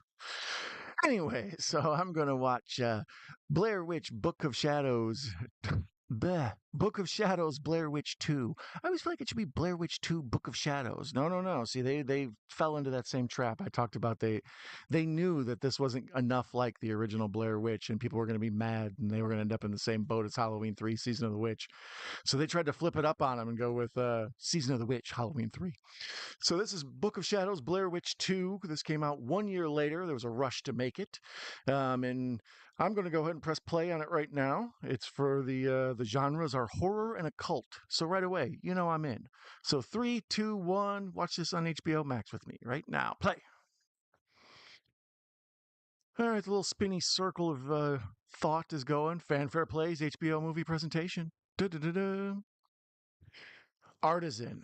All right, so we were Lionsgate last time. Now we're Artisan this time. Haxon Films. I think that's probably Berlinger's. The following is a fictionalized reenactment of events that occurred after the release of the Blair Witch Project. So here they're doing kind of the loose Fargo. They're like, oh, this is a totally true story, even though it's not really. It is based on public records, local Maryland TV broadcasts, and the hundreds of hours of taped interviews to protect the privacy of certain individuals. Some names have been changed. Well, good. I'm glad. The guy from Suits or whatever will be safe. So we were watching Blair Witch 2. This one just starting. Here we are with MTV News. There's Kurt Loder. If anything dates your movie right there, it starts off with Kurt Loder. There's Jay Leno. Oh, they're showing the clips of all the famous people talking about the Blair Witch. Um, this one I've actually probably seen less than the Blair Witch Project, but I enjoy it more. The cool thing with this one is it had a really awesome DVD release. There was a whole thing where there's like hidden words in the movie, and you can, once you watch the special feature on the DVD and learn about them, you can kind of go back and look for them. There's like one hidden in a mirror. There's a part where we cut to somebody laying next to a tombstone, and then they cut back to somebody talking. And when they cut back to the person laying by the tombstone, the name is changed on the grave. All sorts of weird little funky things that make you. It has a high rewatchability rate, I should say, and that's one of the things I love. A good movie I enjoy is one I can watch over and over again. So here's Jeff, Burkittsville resident. Jeff is where's my name? Jeff. Um, oh, I closed Blair Witch 2. Where's it at? Where you at, girl? Blair Witch 2. So they're basically just giving a montage recap of Blair Witch 1, kind of just mixing in a few people from the current movie that are getting ready to be in it. We cut together with folks from the last one. So yeah, Jeffrey Donovan is the dude in it. Jeff. I mainly know him from like USA Channel and stuff. He's kind of got like a douchey look to him. He's a professional jerk in movies. He's like clean cut, but he's got a good smile. He's got a handsome way about him. Gosh, best of luck to him, Jeffrey Donovan. You seem like a nice enough guy. Um, Earlier we mentioned Kim Diamond in this, or Kim Director, and she plays Kim Diamond. Also, Erica Learson plays Erica Grierson, and Tristan Schuyler plays Tristan Ryler. Not to mention Stephen Barker Turner playing Stephen Ryan Parker. So a lot of innovative naming going on in this. So there's Jeffrey Donovan. They kind of show him. He's the star of this movie. It's his story. So right away, I'm already interested because lots of times horror is based around, a woman protagonist. So here we start off with this guy and he's kind of half nuts. But they also later on will make us question, if they accuse him of some murders and stuff. And we have to question like, oh, is he insane? Because here we see 1 year earlier, he's in the mental hospital and they're, shoving some sort of tube up his nose and giving him shock treatment and the whole gross bit. This is all very House on Haunted Hill remake with Jeffrey Rush. Where my Tay Diggs head's at. So there's the Burkett County Psychiatric Center. If your town's famous for a haunted witch, getting caught in their psychiatric center probably ain't a good thing. Yeah, this is all American Horror Story too. Like even though this is supposed to be 1999 when the footage we're seeing here is happening. Everything looks like it's from the 50s. The doctors are smoking in the room, and everybody's got like the over greased back 50s hair. It's just scarier that way. Once again, all like cool photography, much better looking movie already. Like I mentioned, the first one is all, it's on handy cam. That's the brilliant of it. They spent these little cheapo consumer cams and stuff that, any person could buy and make a movie with. Um, this one, this is more of a real movie. And that's part of the thing I've heard the director talk about with this. Um, the director is, what's his name? Joe Berlinger, I think. Let's see how many movies Joe Berlinger has made. If you like documentaries, you are familiar with him whether you know it or not. He is the director of, let's see, I'm bringing up his IMDb right now. 69 producer credits, nice, and 58 director credits. Almost all of them documentaries. So there, we're doing a helicopter push in over Burkittsville, and it's over the woods that people got lost in the last movie. But of course, now it's beautiful because it's getting the Hollywood treatment, and everything looks all nice. And they're intercutting these pretty, like, sort of what would be drone shots now, but like I said, it's a helicopter back then, with sort of this crazy S&M footage, of like this woman getting tied up and people doing freaky stuff. It's supposed to jar you, that we before the credits we got a dude in a mental home being terrorized, and now as we're getting the credits up, we're seeing some gore, some blood. We've already had so much more gore than the first movie in, oh boy, what are we, we're 6 minutes in. So in 6 minutes, we've already had more gore and violence than the entire first movie had in the whole thing. Not that that's the mark of a good movie, but when you go to see a horror movie, I mean, give me something, right? Give me something. Joe Berlinger, like I was talking about him before, I got sidetracked there. Is that how you say it? Berlinger? I don't know. Berlinger, I think. I first found out about him. He did the Paradise Lost documentaries that were on HBO. You can find those on HBO Max too. I believe there's three of them. They might have made another one later on. I don't know. And the second one in particular is so good, I questioned whether or not it was real. Like, so many of the scenes are so perfect and set up like you would set up your own movie. It didn't look like a documentary film, like getting just happenstance shots. Like, some of the shots were so perfect and everything. They just coordinated with what needed to happen on screen so well. I couldn't believe it was actually a real movie. Um, but those movies, the Paradise Lost movies, those are about the West Memphis Three. That was kind of a big thing in the late '90s and in the early thousands, and I think they were recently released. I don't know, but there were these three kids who were accused of murdering a little kid, and because they were heavy metal dudes, they ended up, going to being on death row, and there was all this, court cases, and people trying to raise money to save the West Memphis Three, and they would prove that these people weren't capable of doing it. And then, it was a real, like, Making the Murderer thing, if you ever followed that on Netflix. Um, Before Making the Murderer, there was the West Memphis Three. And yeah, it was all because they just basically, heavy metal kids, and they ended up being blacklisted or labeled as devil worshippers. And it was easy to believe in a small Arkansas town that they actually murdered these people, this kid. But there's three of those documentaries. They're all fantastic. They're really good. You get to see kind of these young dudes grow up behind bars. The first one they're in jail and they're telling the story, and by the second one they go back to visit them, and the third one, all the appeals and everything. So here's the scene I was talking about with the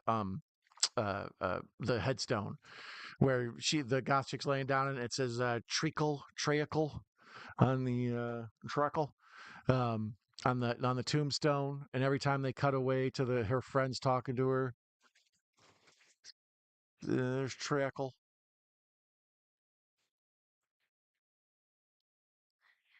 Love you too. Um, I don't know. It was a trickle the whole time. Was I trickled? Is it only on the DVD?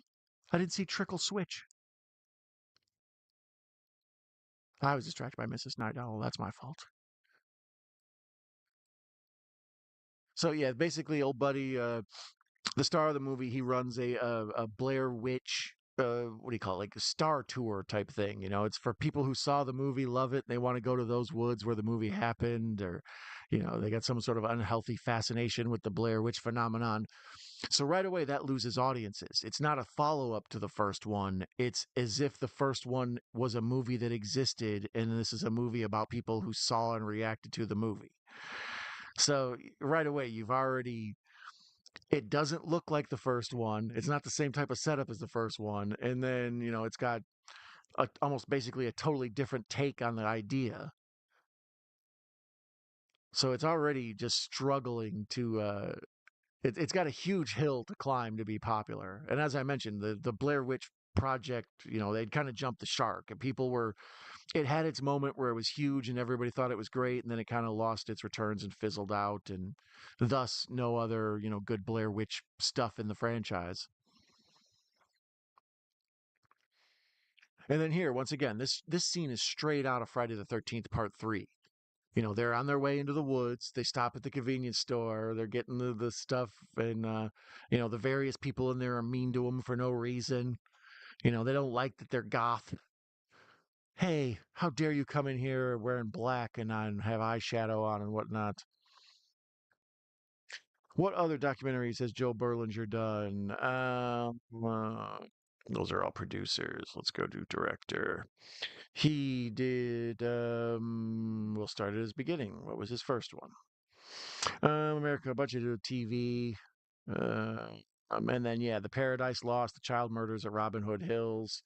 Um, Paradise Lost 2.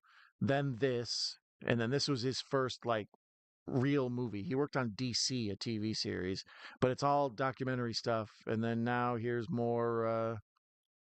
He did the Metallica, Some Kind of Monster, that documentary about them. It's actually a really good documentary. If you're a fan of Metallica, or if you just like watching bands fight, there's something about the whole troubled band documentary genre. I'm a fan of it. So yeah, he did the Some Kind of Monster, which is pretty damn good. I recommend that. Paradise Lost 3. Directed 22 episodes of Iconoclasts. If you ever saw that, that was like a show. It was on Sundance where they would take like two famous people in totally different fields, So you'd take like Guy Ritchie and then Steven Seagal or whatever. Guy Ritchie and what's her name? Sabrina Carpenter. It's like here's the director of famous gangster movies who was married to Madonna, and here's this pop singer. I remember the best one was Quentin Tarantino and Fiona Apple. So Joe Berlinger was he directed 22 episodes of those. He did Whitey, if you saw that, the documentary about Whitey Bulger. Um, Whitey Bulger was this famous mobster, real complicated dude. Some of the plot of Departed was based on him. Departed's a remake of an Asian movie, but some of the stuff that Nicholson was, inspired by and digging into when he made the movie was the Whitey Bulger stuff. Um, so yeah, the real good documentary, Whitey. I always think about there's an awesome scene in Whitey where this dude explains how you could show anybody a picture of somebody and say, see this guy in this picture? This dude, he ran into a burning orphanage and saved 10 kids. And you'd look at the picture of him and go, yeah, I can kind of see that. He looks like a good person. It seems like he'd be the type of person who would do that. And then you could take the same picture to somebody else and show it to him and say, you see this guy? He murdered how many other people and did how much terrible stuff. People will go, yeah, you can see it in his eyes. He's crazy. He's not right. Like and that sort of taught me like you can project anything onto anyone. So no matter as long as somebody's a blank slate, you can portray them as anything, and that's kind of I think that's why actors are actors. But yeah, I recommend Whitey. Although there are way too many drone shots. Fascinated with drone shots. Um, Oprah's Masterclass. Oh, he did the Tony Robbins "I'm Not Your Guru" documentary. That's super popular. I never saw it, but I heard that people love that one. Um, Conversations with a Killer, the Ted Bundy tapes. Conversations with a Killer, the John Wayne Gacy tapes, Jeffrey Dahmer tapes. So he's got a whole the Son of Sam tapes. He's got a whole thing going here. This Joel Berlinger. But anyways, One of the reasons they wanted him for this is because he's a documentary director, and the first one was supposed to be, a quote unquote a documentary, even though it was a fake or whatever. Um, so they wanted to get a real documentary director to come and make this one and give it that real feel. And I've heard Berlinger talk about the movie. One of the things he wanted to get into and explore with the art of the film is when things are on film, they feel Hollywood and beautiful and they feel like a story being told. Like right now, everything we're watching is done with film. It looks great. All the actors have makeup on, all the scenes are lit perfectly and beautiful. It looks like a good movie. But then when you show things on video, you know, anything, it looks like it's on a security camera. It looks more real. Something about video feels like real life, and something about movies feels like fake. And he wanted to kind of play with that, how the medium tells the audience whether it's real or not with this. Which is funny because that has very little to do with the original Blair Witch, other than the fact that because it was on video, people thought it was real. If the original Blair Witch would have been on too nice of a camera, it would have been obvious. It gave it away. But this one touches on all the same stuff that I was talking about with the first one. When you go out in the woods, you're isolated from people. But now we're doing it right. The camera's locked down. Everybody's lit well. The shot of the moon there, it wasn't all pixelated and grainy. Um, and this one moves so much faster than the other one.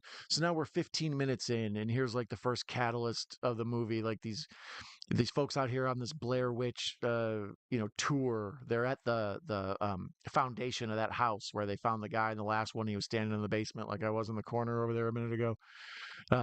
They're at that location and they're partying and getting drunk and smoking weed and hanging out and doing ecstasy or whatever.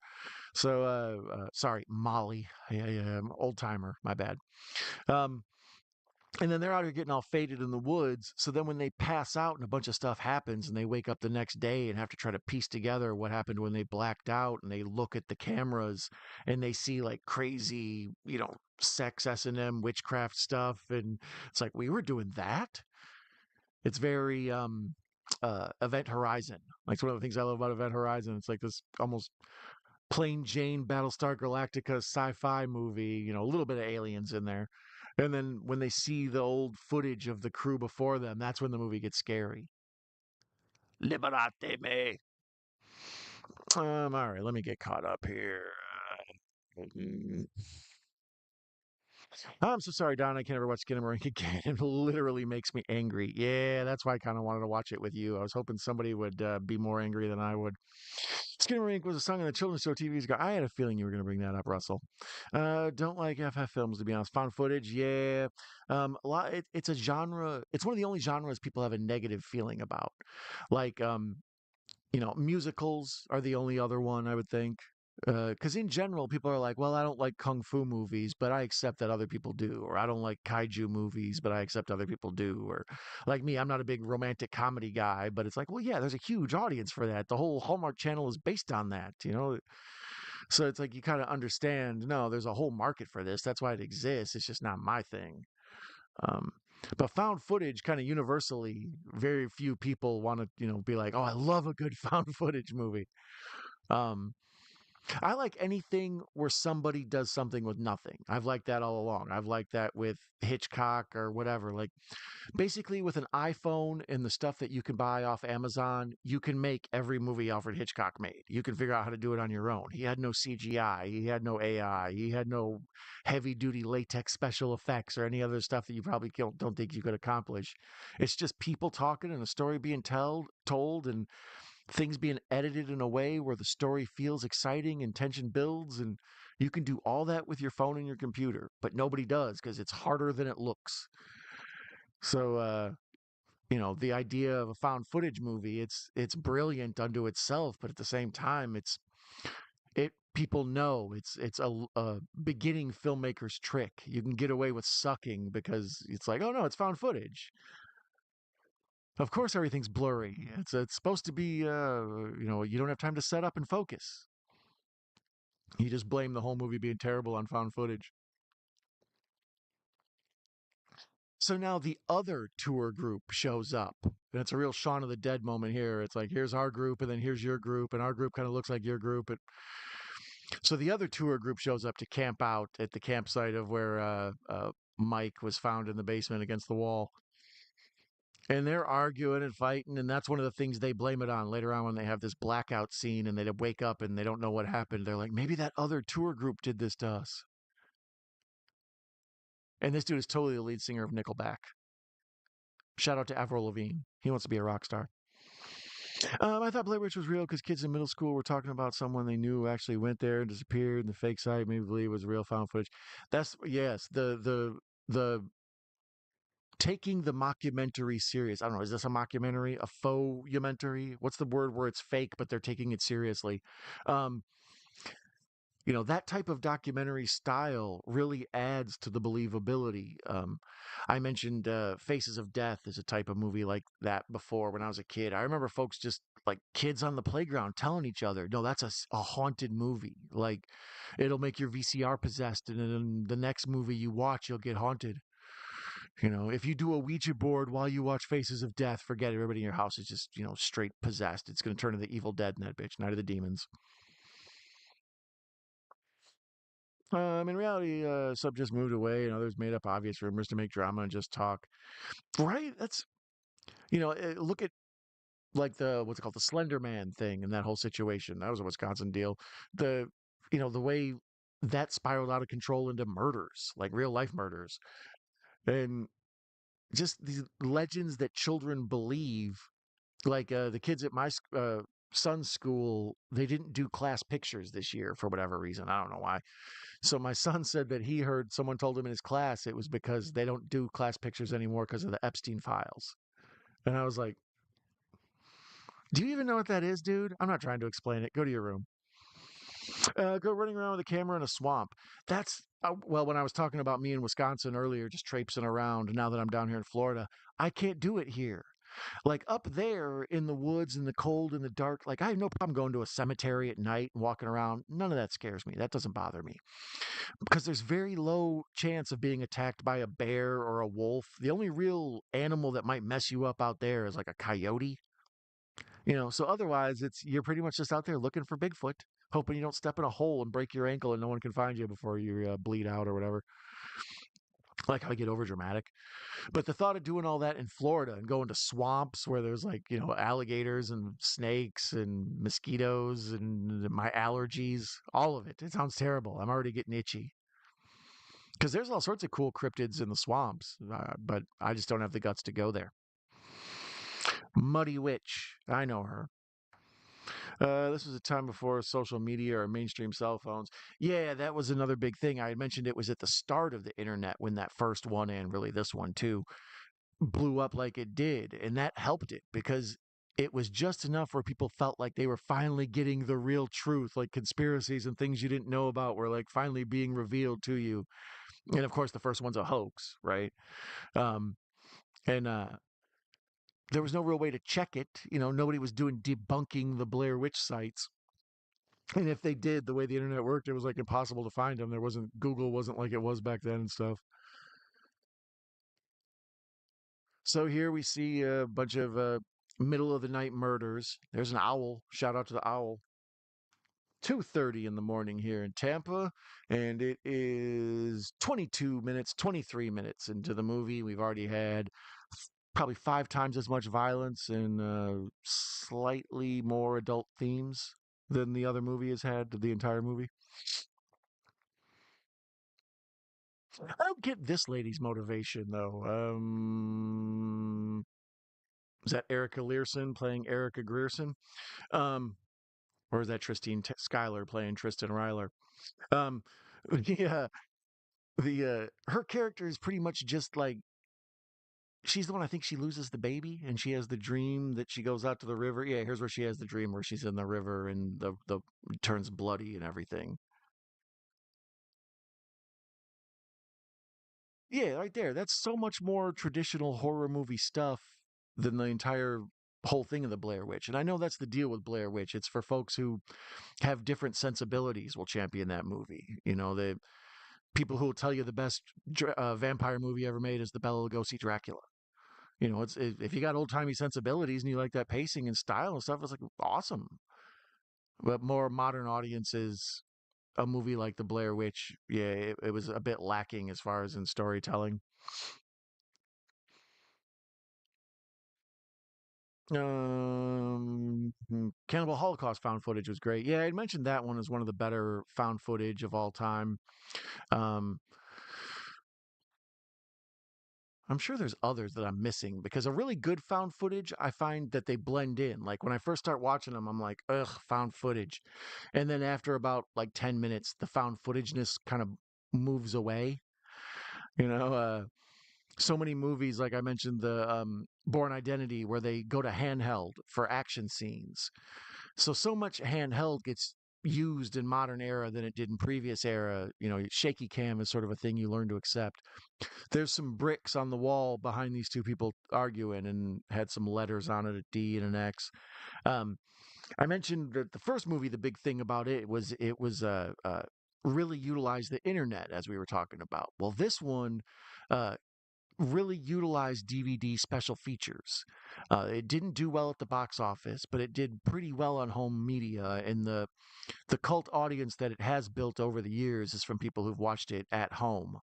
Um, you know, I think a lot of the same people who like The Craft like this movie. They like the women characters in this. A lot of people who like Friday the 13th, like this sort of feeling of trapped out in the woods. If you like a bizarro sort of mind f what the heck happened movie, this has got it. This even looking at it now, this cinematic shot where all the paperwork is torn up and it's raining down like snow. This is super cinematic and amazing. Yeah, I compared it to Halloween 3 earlier, Season of the Witch, and I feel like the comparisons are super. There's Tracy, all right, are incredibly connected. Like after Halloween 2, they wanted to do something different, and doing something different when you're building a franchise is bad. So what did this do? It did something different. That's bad. Halloween 3 was also intended to be a serial once a year thing. So Halloween 1 came out around Halloween, Halloween 2 came out around Halloween, and Halloween 3 was rushed out to be around Halloween. And they were going to turn it into an anthology series where once a year they would release like a new, different, scary story that takes place on Halloween, but none of them are connected to Michael Myers. And when they did that first one, the season of the witch, it flopped so hard they immediately course corrected and went back to Michael Myers slasher stuff. Um, this never really did that. I mean, I guess 2016's was their attempt, but this was the same deal. Blair Witch came out, right before Halloween. It came out in the late summer and then kind of hung around till Halloween. Probably got re-released around Halloween time. Um, and then uh, this one was pushed out a year later to come out at Halloween time. So you got to realize this has the success in the late, fall months of one year and winter, and then they already get the script written, get the people cast to shoot it, get it made, printed, get it in the can, distributed, all that stuff in less than a year. It's hard to make a quality movie like that. But the director, the documentary dude, he's probably better at setting up fast shots or moving quick. So here's the scene where the woman that dreamt that she had lost her baby in the river, now she looks down and she sees she actually did lose her baby while she's there, or at least some sort of complication with her baby. And then once again, this also does, like most movies of this era, they copy the Pulp Fiction thing. This jumps around in time a bunch. So, right there we see this bad thing happening with this pregnant woman and how they got to get out of the woods and get to the hospital immediately. And they cut to the main dude, Jeff, talking to the sheriff about explaining what happens. And then they're intercutting as they bring her in.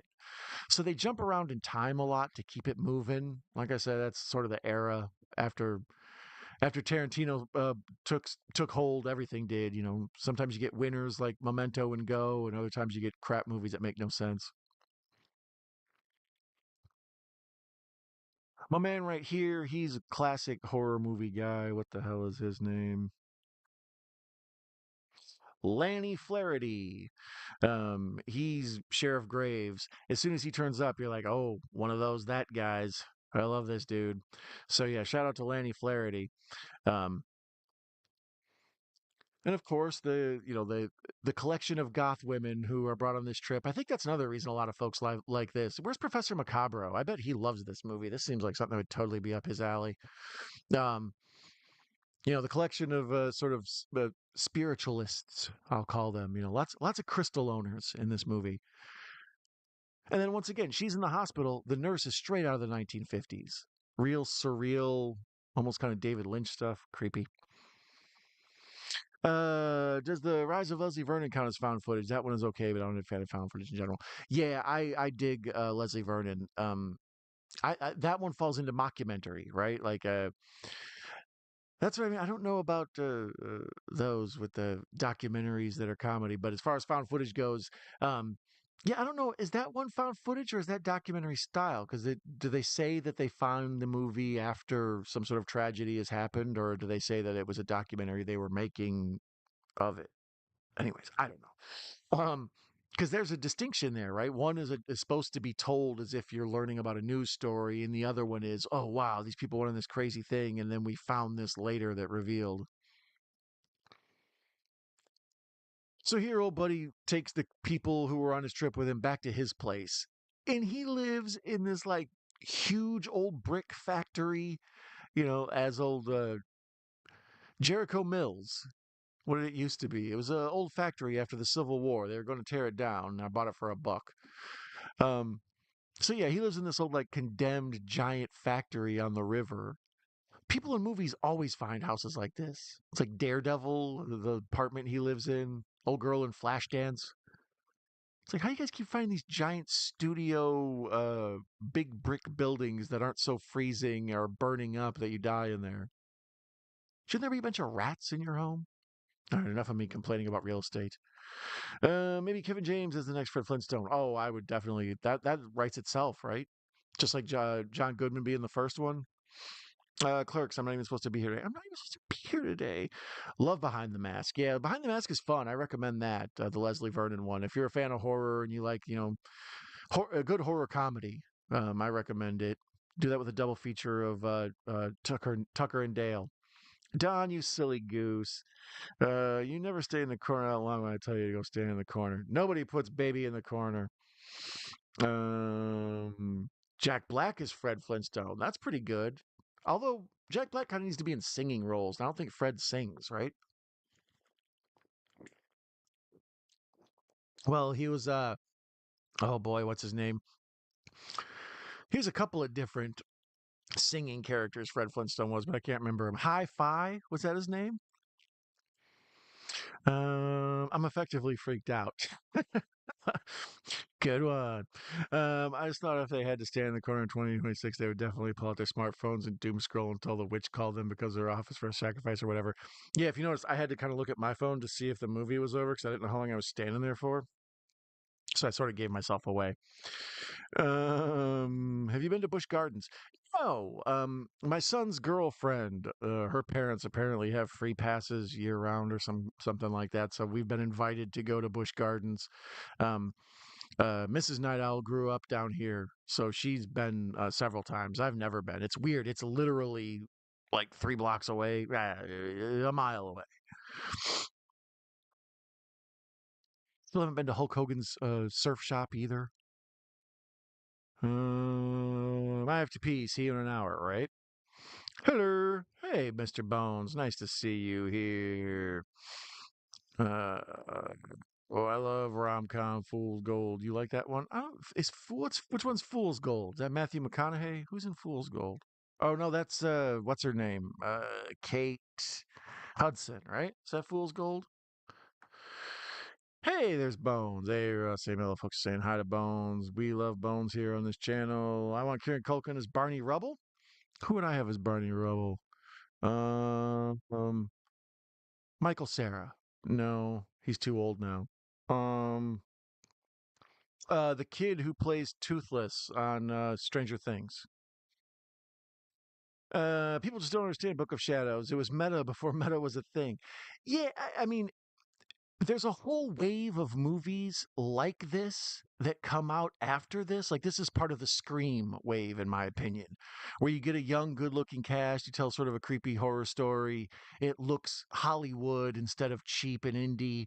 Um, you know, I Know What You Did Last Summer and all of that is kind of in this same boat. But this gets labeled as like a B movie, but it looks better than a lot of the movies of the time. And it's got a weird, creepy spot. There's a lot of stuff in it that's like unsettling. There's a whole bunch of imagery that's really jarring. Lots of cutaway stuff, like flash shots of things that are like, whoa, was that? I mentioned Event Horizon. Event Horizon is like that too. All sorts of just quick, and then you're like, did I just see a dinosaur doing? I don't want to know what I saw. The Secret of S Reverse. Yeah, that's. I remember that was part of the cool thing about it. And one of the reasons I started to really get into this movie is I watched it the first time and I was like, it's all right. It's pretty interesting. There's a few funny lines. Like I said, it's good looking cast. It's interesting. This setting, this dude in this old house, and it's kind of a dream for a person like me who likes to live out in the middle of nowhere and play with his video equipment. It's like I'd love to live in your home, sir. Um, I like the whole meta concept, although I've never seen what is it, Human Centipede 2 or 3. One of them in the Human Centipede does this thing, right? Where it's about somebody who's watched the movie Human Centipede and that's the sequel. Um, I never saw 2 or 3. I saw part 1. That's all I needed to see. I didn't mind it. Soon all streaming will be on Para, HBO, Prime, Max Plus, right? It's so frustrating that you're going to we thought when the streaming especially came that there would just be the problem would be how many different sites there were that you would have to pay $6-10 a piece for. And now it's getting to the point where the thing you're worried about is that there's only going to be like 3 sites and you're going to have to pay each of them like $50 a month. But don't get me started, am I right? Am I right? All right, I'm gonna take off. I'm gonna open this up a little bit, but I'm gonna take off the "you my little boo" thing. Sorry, Mia. There. It's getting a little hot in here. No AC. I don't run the AC when I do the show because it kind of gives a lot of. So sometimes it gets a little warm in here. Once again, lots of like watching old video footage and seeing crazy snippets of things in the footage. Questioning, like I said, Berlinger's whole thing, questioning between is it live or is it Memorex? Did if something's on film, it looks fake, but the video stuff they go back and watch, it feels real and that you can trust it. Somehow video is a trustable format, even though you can lie with video just as easily as you can lie with film.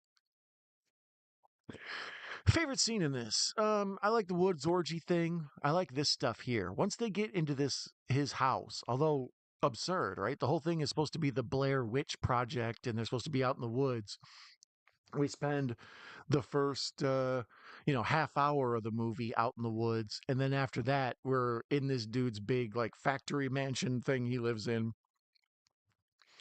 So all this stuff in here for the next hour is basically what I really enjoy the most, because we learn about the main dude and how he went insane and how the Blair Witch helped him get his life back on track. I like this dude right here, the husband of the lady who's having the baby problems. He looks like Mr. Beast. Um, isn't there like a whole kind of like extended nude orgy thing or whatever when they go back and here's the creepy lady. The footage on that doesn't stand up. There's like a weird ghost out in the woods. I'm assuming it had something to do with the one of the kids that the Blair Witch murdered. And it's like an old timey kind of Little House on the Prairie girl, but she like walks backwards, and they do the creepy cut editing thing like they do in uh,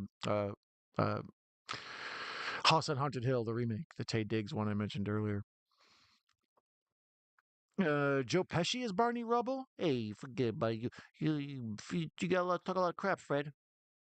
What do you think? What do you think I'm gonna drive your car for you? My feet are killing me over here, Fred. Happy for all the nice people and friends on here. Yeah, that's part of the thing about this is the community, the people I've made. You can see when folks show up, like Jamie Hart shows up. I'm genuinely happy to see her. I mean, Mellow Mutant and I have been friends for I don't know what 4 years now or something. Like if you're friends with anybody, if you just work at a place that's like, oh, that's my friend for like 4 years now. It's like, yeah. So the community is always, you know, it's the real deal friendship awesomeness of it all. My people like Mr. Bones and my homeboy, the horror cat dad, and Pugwall 316 and Rob's Vintage Video, and just so many people who I consider like genuine friends. Like if I ran through who my friends are, like they're right on the list there with anybody else. So um, yeah, always happy for the folks here. The Slate Rock boss guy can be Travolta. Oh, Travolta is for sure in on that. That would be good too. Sophie Thatcher for Judy Jetson would be fun. I'm in. John Revolting. Oh, look at you play on words. I really hope to see the Jetsons meet the Flintstones live action movie. I do too. What have been your favorite cinemas to ever go to? Um, Actually, my favorite cinema of all time is in the Cleveland. What's it called? Like Space and Science Museum or something. They have an IMAX screen in there, but it's a huge dome ceiling. So, and the seats are crooked. They're almost like astronaut chairs or something. So when you sit in your seats, you're way leaned back, right? You're way leaned back. And you look up at the ceiling, and because it's domed, everything bends around your field of view. So it's the only time I've ever seen a movie where, like, IMAX kind of does it, but, like theater IMAX, the flat screen. But this domed top ceiling thing, being in outer space, being underwater, all that stuff that they do with IMAX movies, it was the coolest cinema ever. Like, I want to see every movie like that. And it takes up the whole domed screen. So you would have to shoot your movie in, I don't even know, the those motion photos like they have on Facebook where you put the thing and you drag it and look around. I don't know. I guess that's how you have to shoot it. 3D. Jetsons Meet the Flintstones cartoon. I saw that a bunch as a kid. I don't go to upstate very much. I don't live there when I'm in New York or try to civilized parts of the state. Yeah, getting out in the woods is scary, especially if, like I say, they're part of the reason this works, part of the reason any movie in the woods works is most folks know that the human animal aspect of us has really been suppressed and we're spoiled by the comforts of civilization. So if you get out there in the woods by yourself, things could go bad real quick because you don't know how to make shelter, you don't know how to get clean water, don't know how to find food. You just start eating mushrooms and shit. Great logo for the student. Looks like the poster. Your ace postmark. Oh, thank you. Yeah, the this one once again another neon logo or a neon sign, sort of tribute to these movies. This double feature. I like that. That's kind of what I wished I could have done all along with the channel. These late, ultra late night chats. A lot of folks will do streams at 10 p.m., but when you're up at 2:51, is that what time it is? 2:51. When you're up at 2:51 talking, you're on a different level of late night stream. So I kind of always wanted to go with the late night, open late neon sign. But my Photoshop skills weren't good enough to make every damn sign I made or every damn thumbnail I made into a neon. So thank God for AI, right? As I was explaining to Bones on the last stream about making them, it's like, oh yeah, AI, it does all the work. Meaning I have to do everything I did before, then take that thumbnail and upload it to AI and argue with it for 10 minutes about how to get it how I want. It's like suddenly a thumbnail has become like a 45-minute progress. And thank you, Stacy. You're very sweet and encouraging. Kelsey Grammer Slate, Rock Flintstones boss maybe, but he's less of a losing for me. Yeah, I don't know who else I would have in there. I mean, Danny DeVito is obviously one of the main ones. I don't know. So here's the crazy scene where the husband of the lady who's having trouble with with her baby, her and him and the one of the witch goth chicks, the redheaded one. She's seducing him and scratching him up, and they're like getting it on, and it's a total Freddy Krueger scene. Like she turns on him and scratches him open and makes him bleed, and then he looks down and he's not, you know. Uh, real kind of videodrome. I mentioned Freddy Krueger. Part of the reason I like this is there's a lot of horror elements in it. It's not, there's slasher gore stabber stuff, but there's also supernatural stuff. There's the mind stuff where if you go crazy, aren't you a monster? All of it. Here's what we discovered about ourselves that we didn't know. There's a lot of elements in this that are just more enjoyable to my sensibilities than the first one. Dang, what time did you start? What was it? It was supposed to start at 12:30, but I started at 12:40 because the baby had to hand me the whole necklace, and there was that whole adorable ordeal that's on the earlier part of the stream. So yeah, we're gonna be here for a good 3.5 hours tonight or so. All right, Live Live was not for the new TV. I was an event for the new TV program. Hope you enjoy action comedy. I post kind of a meta action comedy. Gareth takes you and Larry's cop badges for doing crime solving your way. Awesome. I like it. Yeah, I saw a note message go by there, or a comment of yours that I had to reply to that you had been working on stuff for the thing. What event were you at? What TV program were you at the event? What TV program were you at an event for? There was so many T's, my mouth just gave up. Book of Eyeshadow. Hell yeah, good point. I need to head out. Have a good night. All right, Mute. Nah, you take care, buddy. I hope everything's going well. I know you're going through a lot, so I appreciate you being here. It's cool that you're here with friends. You the man, homie. Give me pound. Give me pound. Blow it up. Man's laughing. Good night, Mellow Mutant. Folks are saying good night to Mellow Man. People always try to fight or argue. I don't indulge their gripes in a cold temperature and a cold heart. Arborated and sad for those close to them. Their alone makes sense. I think you said a mouthful there. Have a great night, Mellow. Always fun to see you, right? Let's see here. I have a relative that's 6'7". Yeah, it's funny. I often joke, people will I squish down now more because the world isn't built for giants. So I've sort of just learned to when I'm driving, sit like this, when I'm walking, da da da. But if I sit up all the time and you saw when I was standing up in the corner over there, I'm taller than the windows and everything, the windows to the wall to the sweat drip, skeet, skeet, skeet, skeet, skeet. Um, so yeah, people will stop me all the time and be like, "Excuse me, how tall are you?" I'm like, "Yeah, I'm like a pinch under 6'8", or sometimes I say 6'8", so they'll leave me alone. And they'll always be like, "Oh, my nephew's 6'4". Tell me his name and where I can find him. There can be only one. Yeah, I don't know. I think people think there's like a tall people convention, and I frequently like there was a party next door. The lady said, "Oh yeah, how tall are you? Oh yeah, my son is 6'6". Blah blah blah. And I was like, "Oh okay." And then she's like, "He's a Marine now." I was like, "All right, cool, tall Marine."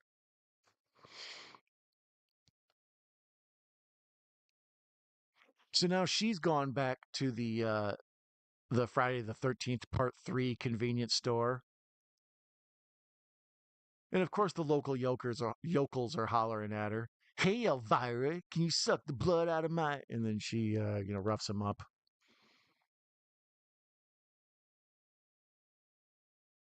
Oh, she's gonna get some moose head. Shout out to her. And there's what's his name? What's he in? Um,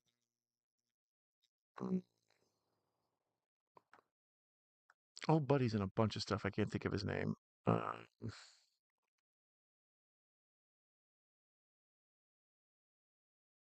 Not in here. Can't find him.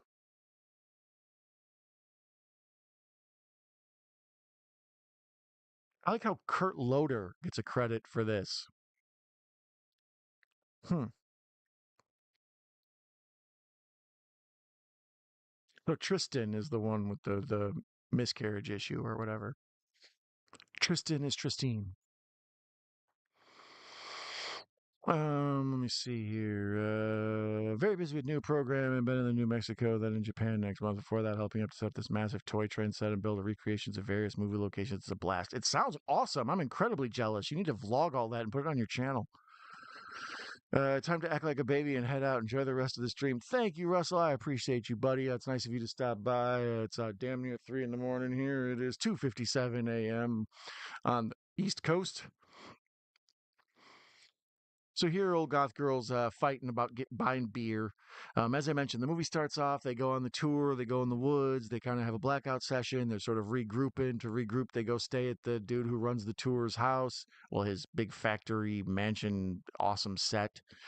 Trippy weirdness ensues, a lot like House on Haunted Hill and a variety of other like backstory horror evil, what's the word I'm looking for? Like insane asylum movies. I was comparing it to what, season three of American Horror Story? Is that the one with the insane asylum, or is that two?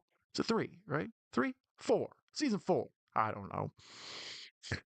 Have you met the cast for these movies? You go to many conventions? I go to a handful of conventions. I think I've been to like four or five in my life. I don't know. Um, I'm a kid in a candy store in there. Like I like to just walk around. It's cool to me to turn a corner and just see, um, you know, Tyler Maine sitting there or whatever. Like, oh shit, well, Sabretooth, or oh god, what's her name? Meg Foster.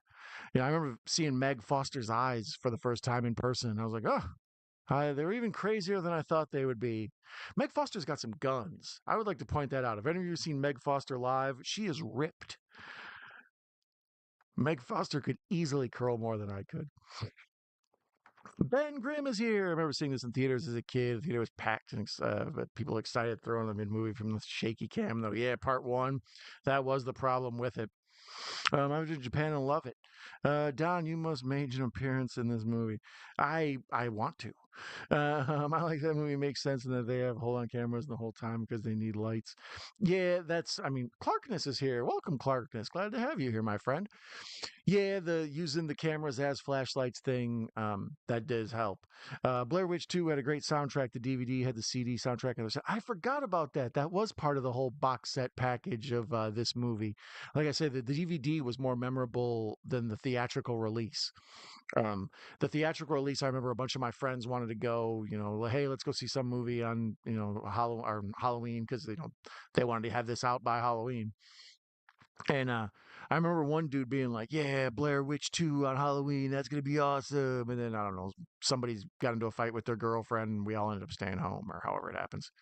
Hey, she's drinking Pete's Wicked Ale. I didn't know they had that anywhere other than. I grew up, like I say, around the Chicagoland, Milwaukee area. They had it there. So there's more blood. She accidentally stabs a nail file that's in her bag. So we've had probably 10 times the amount of blood and salacious content as the first one. And we've got, 45 minutes left? 38 minutes left. Legend of Boggy Creek is shot like a doc. I've always wanted to see that one. I think I saw it when I was a kid because I looked at it one time when I was, when I was doing that project and out traipsing around the woods. I wanted to watch a lot of that type of content to see how different people tackled the subject. And that was one when looking at trailers and stuff. I was like, I think I saw that when I was a kid, back in the In Search of era. Although this movie is super guilty of fake jump scares. One of my pet peeves is the fake out dream jump scare, hallucination jump scare, because it's so fake. The main character looks at their sister, and then they look back at the kitchen table, and they look at the sister, and then the sister cuts her head off, and blood goes everywhere. And then we cut back to the person who's originally, and they just sort of like look scared for a second, and then the sister says, "Are you okay? Are you listening to me?" And everything's fine. Like, that's one of my pet peeves because all you're doing is just writing in something crazy and shocking that would happen, but it didn't really happen. So you're kind of wasting my time by showing me things that didn't happen. Yeah, but what if it did? That'd be crazy, huh? Not when I'm trying to get out of here. You know what I mean? Movies are 2 hours and 30 minutes, and I got to watch fake shit. Fake spork. Speaking of sporks, there's a brand new spork design as well as 23 other designs on the Teespring shop at Night Owl Movie Talk Teespring shop. Get yourself t-shirts, coffee cups, long sleeves, hoodies. I'm working on baseball caps, having all sorts of troubles with that. But link is in the description, so be sure to check that out. Some of those designs, in all modesty, are dope. I had AI help me with them too. let's see here. Most of the friends and workers on Shogun season two work in Vancouver, and that's great. We take away from the main set. Be happy to write other stuff while this season two goes on and on. I hope it turns out well. Well, I hope it does too. That's awesome. Do I watch Top Chef? No. The only time I watch cooking shows is, like I say, right now with Mrs. Night Owl being pregnant, we have to do a lot of various doctor's appointments and things. And somehow I always end up watching cooking shows in waiting rooms. Um, so yeah, I end up seeing cooking shows. I just don't watch a lot of them. The only cooking show I really ever dug was what's the one I did? Is It Cake? And that's not really a cooking show. That's a I can't believe they can make every damn thing on earth look like cake, or make cake look like everything on earth. Flip that, reverse it. Would you want Marilyn Monroe? She come back to life and is 25 to make a thriller. Who to direct? I've never been the world's biggest Marilyn Monroe fan. I mean, I get her appeal, and I especially get her appeal for the era. But I think there's a lot of other actresses who are, better actresses, and as far as like just casting her because of her beauty. There are plenty of other beautiful women in the world. So, Marilyn's good in the stuff she's in, and she's more of an icon than she is a talent. That's kind of harsh to say, but it's true. Um, a lot of people who are super famous and you see paintings of and T-shirts of and stuff. Audrey Hepburn, she's more of an icon than a talent. She's very good, but people like her face with the you know they like that more than they like her actual movies. Let me see here. How do the townspeople see her? Oh, crazy! That always made me laugh. Right? Hi, Clarkness. For a buck. Most profitable, Pluto Nash. Gotta be. I think Avatar is the most profitable, as it was 340 million. It made 3 billion. Blair Witch higher rate because it was less return volume. Yeah, that's what when I was looking up, the Google AI results of most profitable film ever. It said the Avatar series, and I was too lazy to do the math because it's when the numbers are small, it's easy to understand. It's like, oh, this cost less, or Blair Witch One cost less than 1 million to make and made 250 million. It's like, oh, that's easy to understand. But when you're like, well, this took 327 million to make and it made 1.2 billion, and then this other one made 264 million and it made at the box office just under a billion. It's like, oh, okay, the numbers are too big, my dumb brain already tapped out. Basically, I'm admitting I'm an idiot. Sorry. So sorry. It's true, though. Let me see here. Most prideful under a certain budget is Blair Witch and My Big Fat Greek Wedding. Good one. There you go. That is another one that was huge. Um, which Friday the 13th had the hottest chicks? I don't know. Depends what you're into, I guess. Jason in space at the beginning before they go to space and it's all in simulation. I don't know. Cheetah on that one, like Skinamarink, that makes sense. They should go clubbing together. That would be dark for sure. Vibe Chanja. Um, yeah, I don't know about Skinamarink. I watched it one time because I'd heard people talking about it, and about 45 minutes in, I wanted to turn it off, and I just kept thinking something's gonna happen, right? Something's gonna happen. Speaking of stuff happening, uh, once again, they've cleaned up the footage, the digitized footage of the stuff that they got and they recovered. Um, and now they're going back and looking and they're seeing what they did, and he's under the impression it was the other film crew, and he's like, just about to call the sheriff and tell him it was the other film crew, and then we find out the other film crew or the other tourist crew has been dead.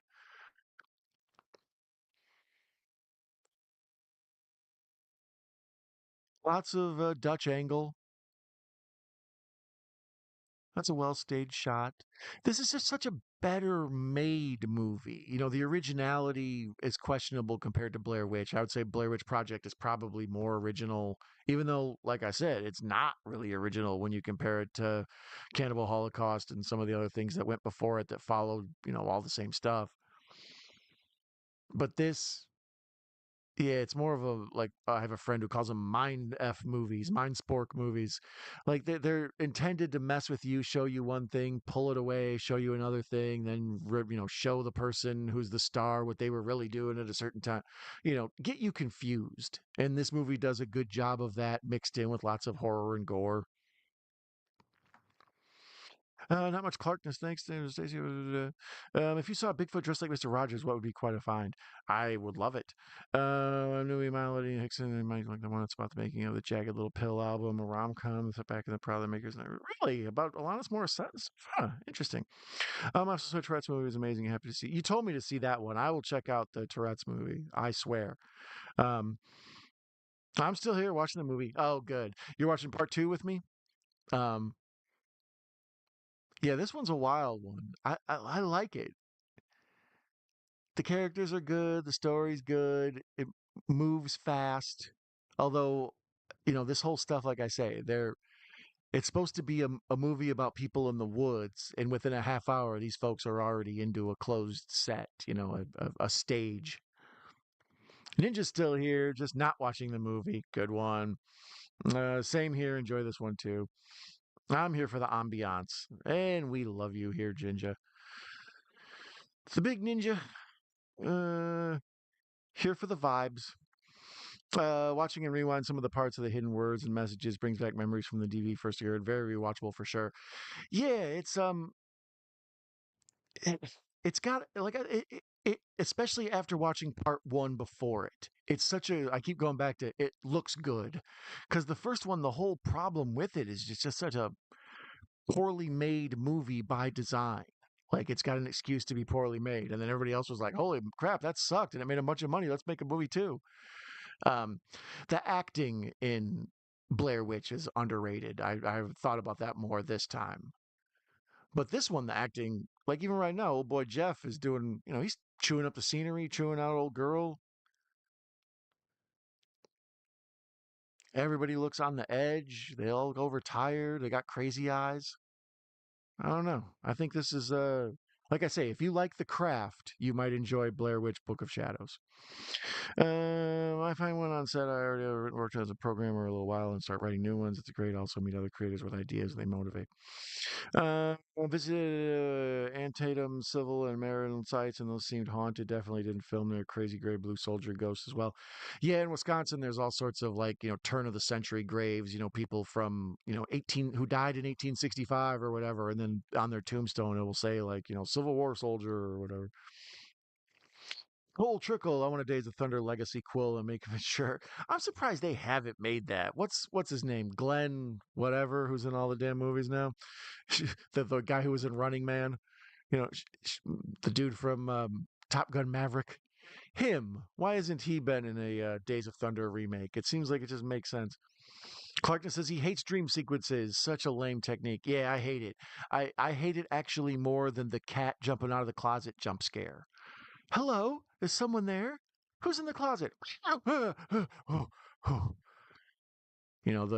ones I hate, it's where we're developing a plot, and then all of a sudden, the guy, the husband of the wife in the movie, um, decides suddenly to stab the children, and then the dude wakes up, in bed. Oh my god, what just happened?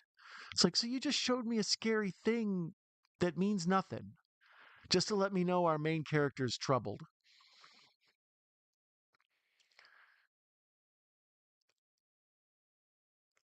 Uh, Lots of near nudity in this. Very smart. Like not a lot of like over the top salacious, just like have old girl run by naked. Lots of like hair placed over the nipples, tasteful nudity as it were. I agree. Clarkness is the comedy dream sequence and the flashback, but the horror thriller, it's always a good fit. Yeah, I've been watching since part one. Oh, you're here for the whole ride. Whitey Bulger was dosed with acid mind control MK in the 50s. Once he was out of vicious mobster, crazy MK stuff that results in mass murder and all done on purpose through the MK Ultra stuff. I've never heard all that about the MK Ultra stuff. I knew that he had been, he was an informant as well as a criminal. So there's a weird fade to black. We talked about dark fade to blacks and how long they last. There was one. The other movie is like 1/18 black. That was good Exorcist stuff though. Came back from fade to black, and Tristan was dancing on the bed and kind of having this freak out possessed moment. And there's all these like black crows sitting on the bedposts. it's amazing how he lives in this like this old, abandoned, non-heated, but it's like no, it's very nice. It's fun. It's like I said, it's like what's her name in Flashdance?'s house, Jennifer Beals. In real life, you wouldn't be able to live in there because the police would keep coming in and evicting you because it's condemned, or you would have to pay roughly $2 million to refurbish it. But in a movie logic, it works great. Everyone knows there was a Curse of the Blair Witch doc before Blair Witch 1 and 2, but had a lesser known doc released before called Shadow of the Blair Witch, released for sci fi. I saw that one as well, too. Isn't that like a half-hour job instead of like the hour one or whatever? Yeah, the Curse of the Blair Witch was um, the one that's on the disc, and they had a whole separate, you could buy the separate one for like $1 sometimes and stuff. But yeah, the Sci-Fi Channel one, I watched that one as too, Ben. Good recall. I think that one might have been on the disc for. It can be found on YouTube. Yeah, I think that one might have been on the disc for it too. Like I say, the first disc and this one were both jam packed with extra stuff. This one really took the cake. This was at the start of good DVD craziness. Any of you guys ever do the weird Easter egg stuff on DVDs? Like where if you watch the Terminator 2 special edition and then you put in the date that the world is supposed to end on the keyboards on your remote, you'll get like a deleted scene of Sarah Connor in the future and stuff, like all these little things.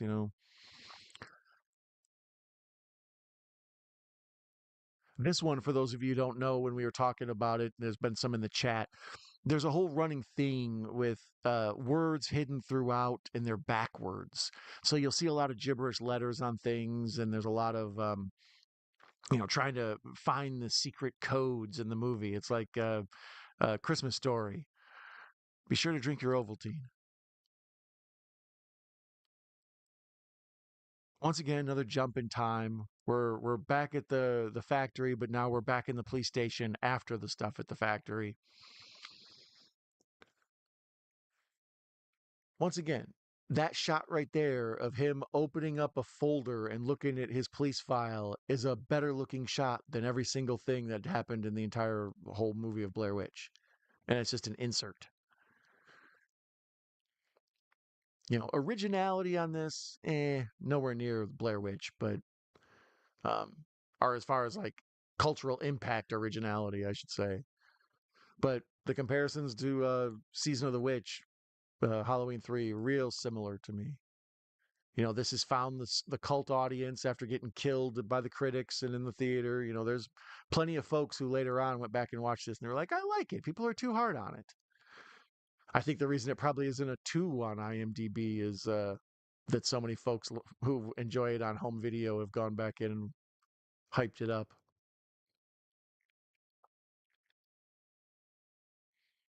All sorts of crazy shots of him back when he was at the mental home, and like go to like this real blown out, sort of like bleached out shot of him with like stuff drooling out of his mouth. It's like total One Flew Over the Cuckoo's Nest creepiness. That's a Rob Zombie thing. He does that too. It's just any jarring image will work. Hey, we want you to feel creeped out right now. Here's a shot of some spiders and a decapitated pig's head. Okay, now back to the dialogue. It's like, what the hell?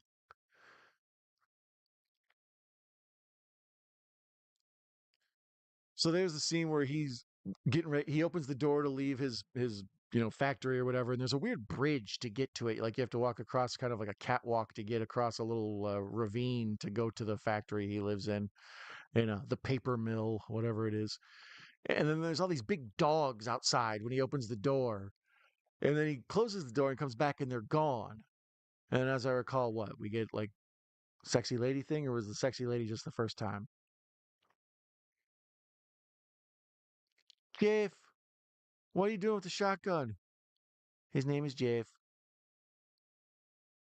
But I like that they're all kind of going nuts together. Like they've kind of, they've locked themselves in here to figure out what happened to them and take emotional inventory of what went down while we were in the woods there.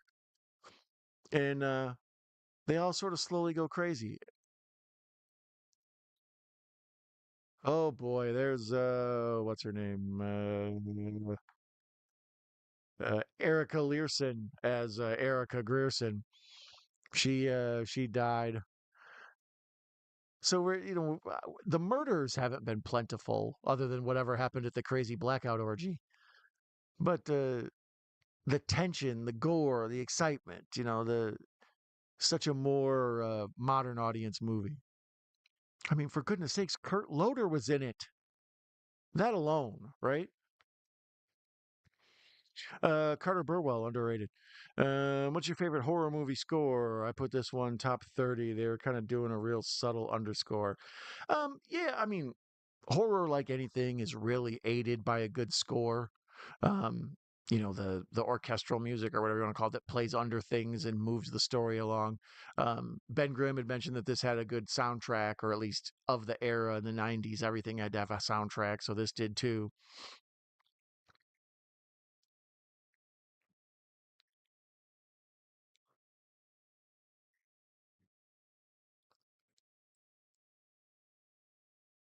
So there, she's talking about all the little girl backwards, Erica dancing backwards, everything backwards. What are you talking about? Widdershins.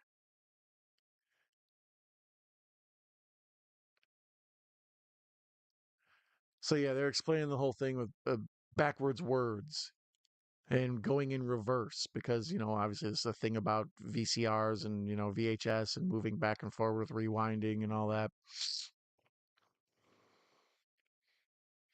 So now all this I've found kind of dumb though, where they're like, well, we need to do some stuff with the tapes to get the magical whatever. That's the thing with any movies involving ghosts. They always want you to jump through some dumbass hoops to solve their ghost problems. It's like, why are you dragging me into your ghost problems?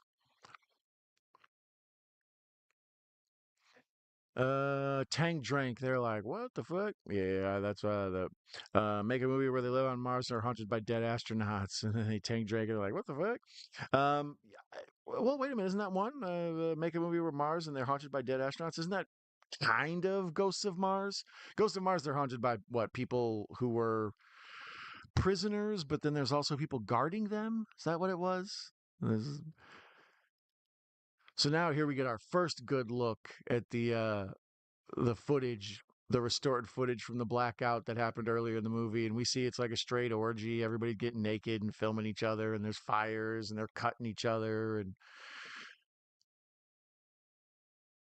they're dancing around, worshiping false idols, listening to that rock and roll music, probably using the curse words. All of it, all the evil stuff.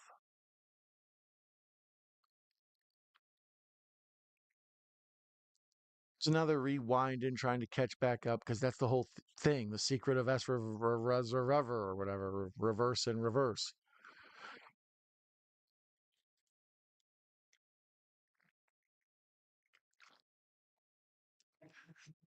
Wow, stuff was going down at 4:32 a.m. They got the snake out. They're doing the whole bit. They got the altar, the candles. Yeah, you guys are really, really satanic, occulting it up. Good for you.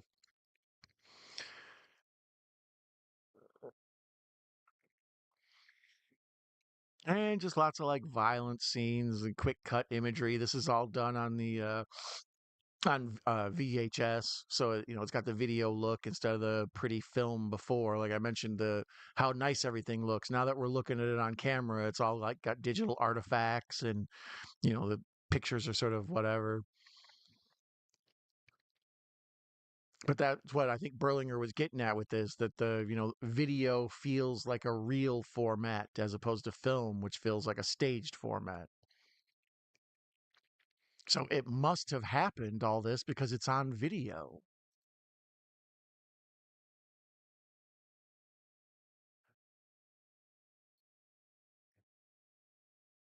And there we see her hiding the tapes in the rock, and it's just her and the haunted foundation from the first one that I went and stood in the corner. Oh, Tristan, you extra scary girl. I'm kind of scared because the Tristan being extra nuts looks kind of like the nurse that works for our baby doctor. Like the woman that's going to help deliver our baby looks a lot like that. So that's a lot for me to think about. In here, we see everybody's reaction to seeing themselves. This is good acting. You know what I mean? They've watched the video of all the crazy stuff that went down and they're kind of like tripping.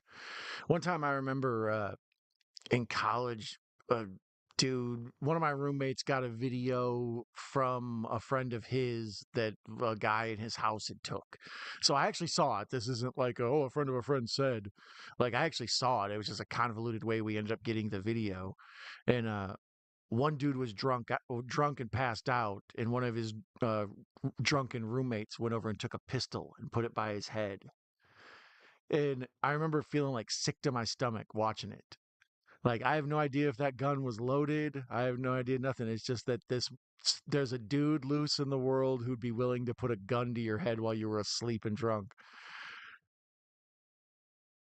And I remember watching that video. It was like Menace to Society or something. Like people would be watching it like, "Oh shit, I can't believe Jeff did that." It's like, I can't believe Jeff hasn't been arrested.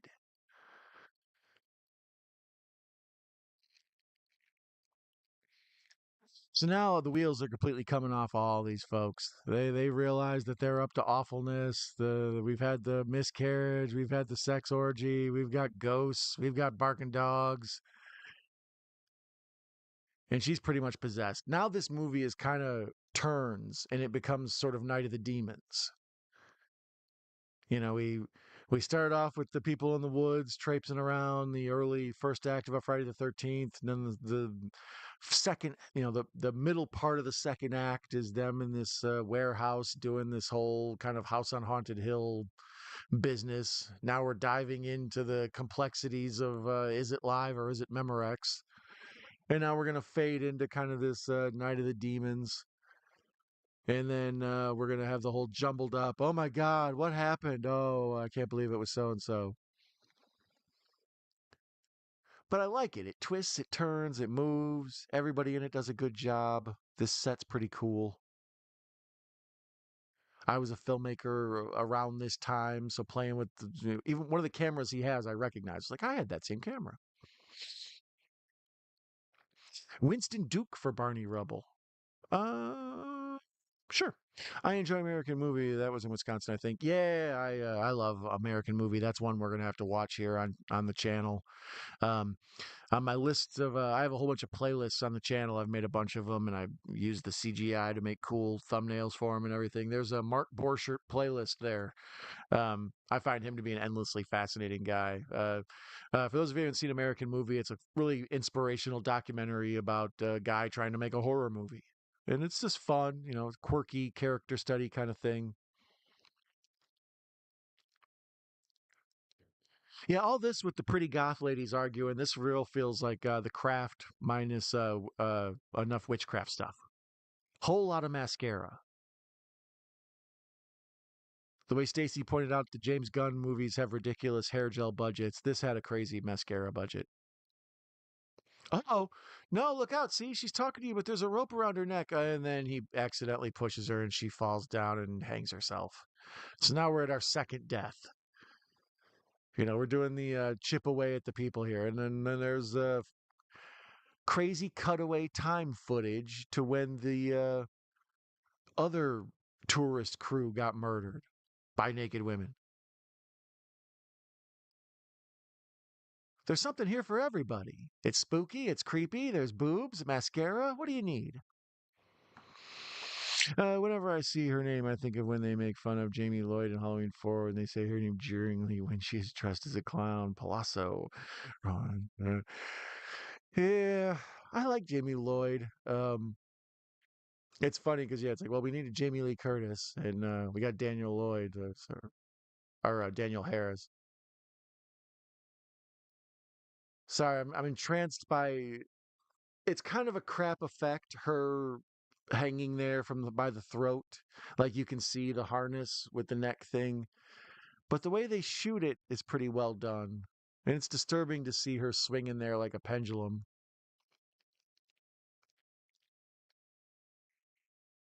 And now, once again, a jump in time. We're seeing everybody get arrested for all these people that have been dying while we're watching this.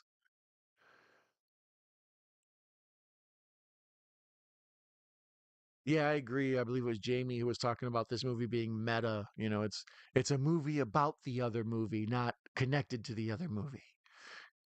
It's not The Last Boy Scout 2. It's someone who saw The Last Boy Scout and now wants to be a detective.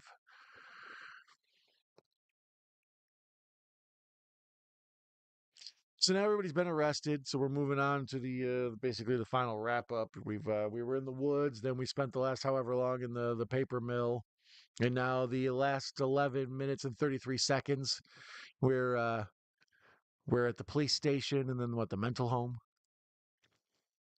and then all this is just interrogation stuff. This stuff feels kind of like Identity. Yeah, I'm a fan of that one. Mangold. I recommend it.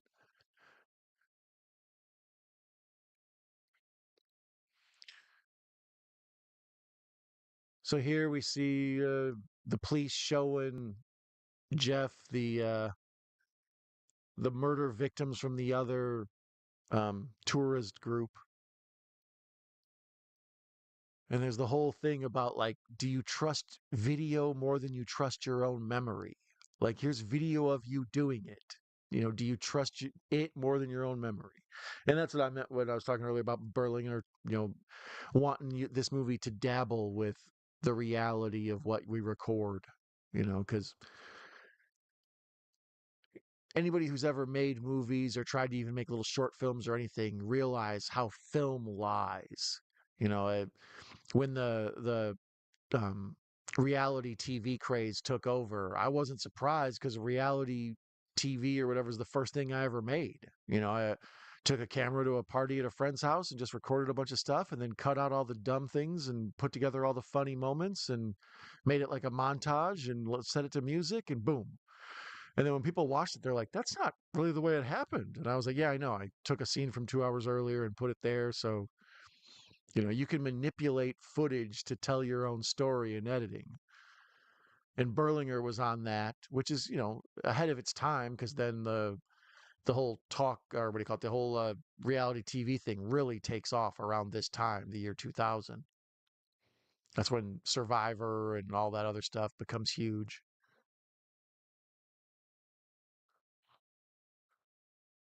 So yeah, he's explaining to the police how he didn't murder his wife; she did it herself, and it's this whole tense thing with interrogations, and it reminds me a lot, like I say, of Identity. Close-ups, lots of eye light, you know, uh, shadows across people's faces, so you don't know if they're good or bad.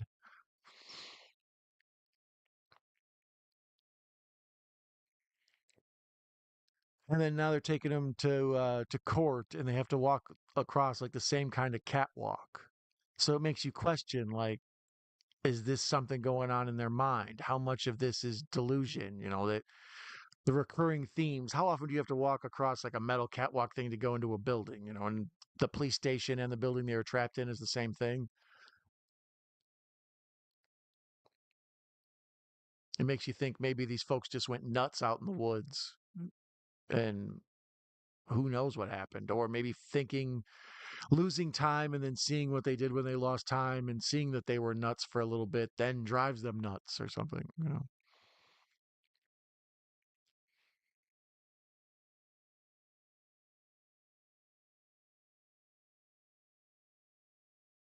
And here we go. We're seeing the girl from the craft. We saw that part where she had the bloody nail file in her bag when she bought the beer. And now we're seeing a replay of that. In fact, she murdered the cashier. And she's like, I don't remember this. I didn't do that. Digging into the whole, do you trust video more than your own memory? And here's Jeff, and he's arguing with it. That's not how it happened.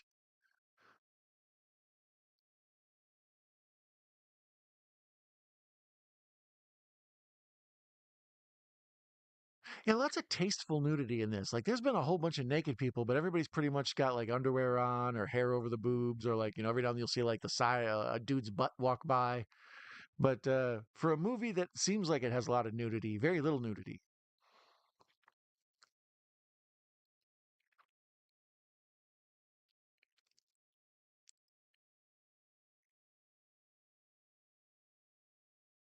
this is all shot excellent. Like I don't know who Berlinger's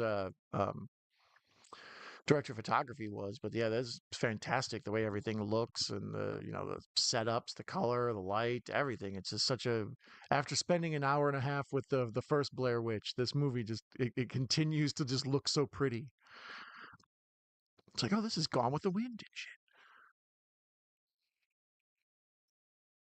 What are your favorite thrillers? Oh, I was thinking about thrillers the other day. Thrillers are like one of the most confusing and hard to nail down genres. Most of the other things are pretty easy. Is it scary? It's horror. Is it funny? It's comedy. Thriller is like, if there's too much action, it's action. And if it's too scary, it's horror. So it has to kind of be in this like dangerous zone, very shadowy and dark, almost modern noir, I guess, is what I would call like a thriller. But then other people consider thrillers, like some people call Raiders of the Lost Ark a thriller. I would consider a movie like Seven a thriller, or maybe Silence of the Lambs is a thriller.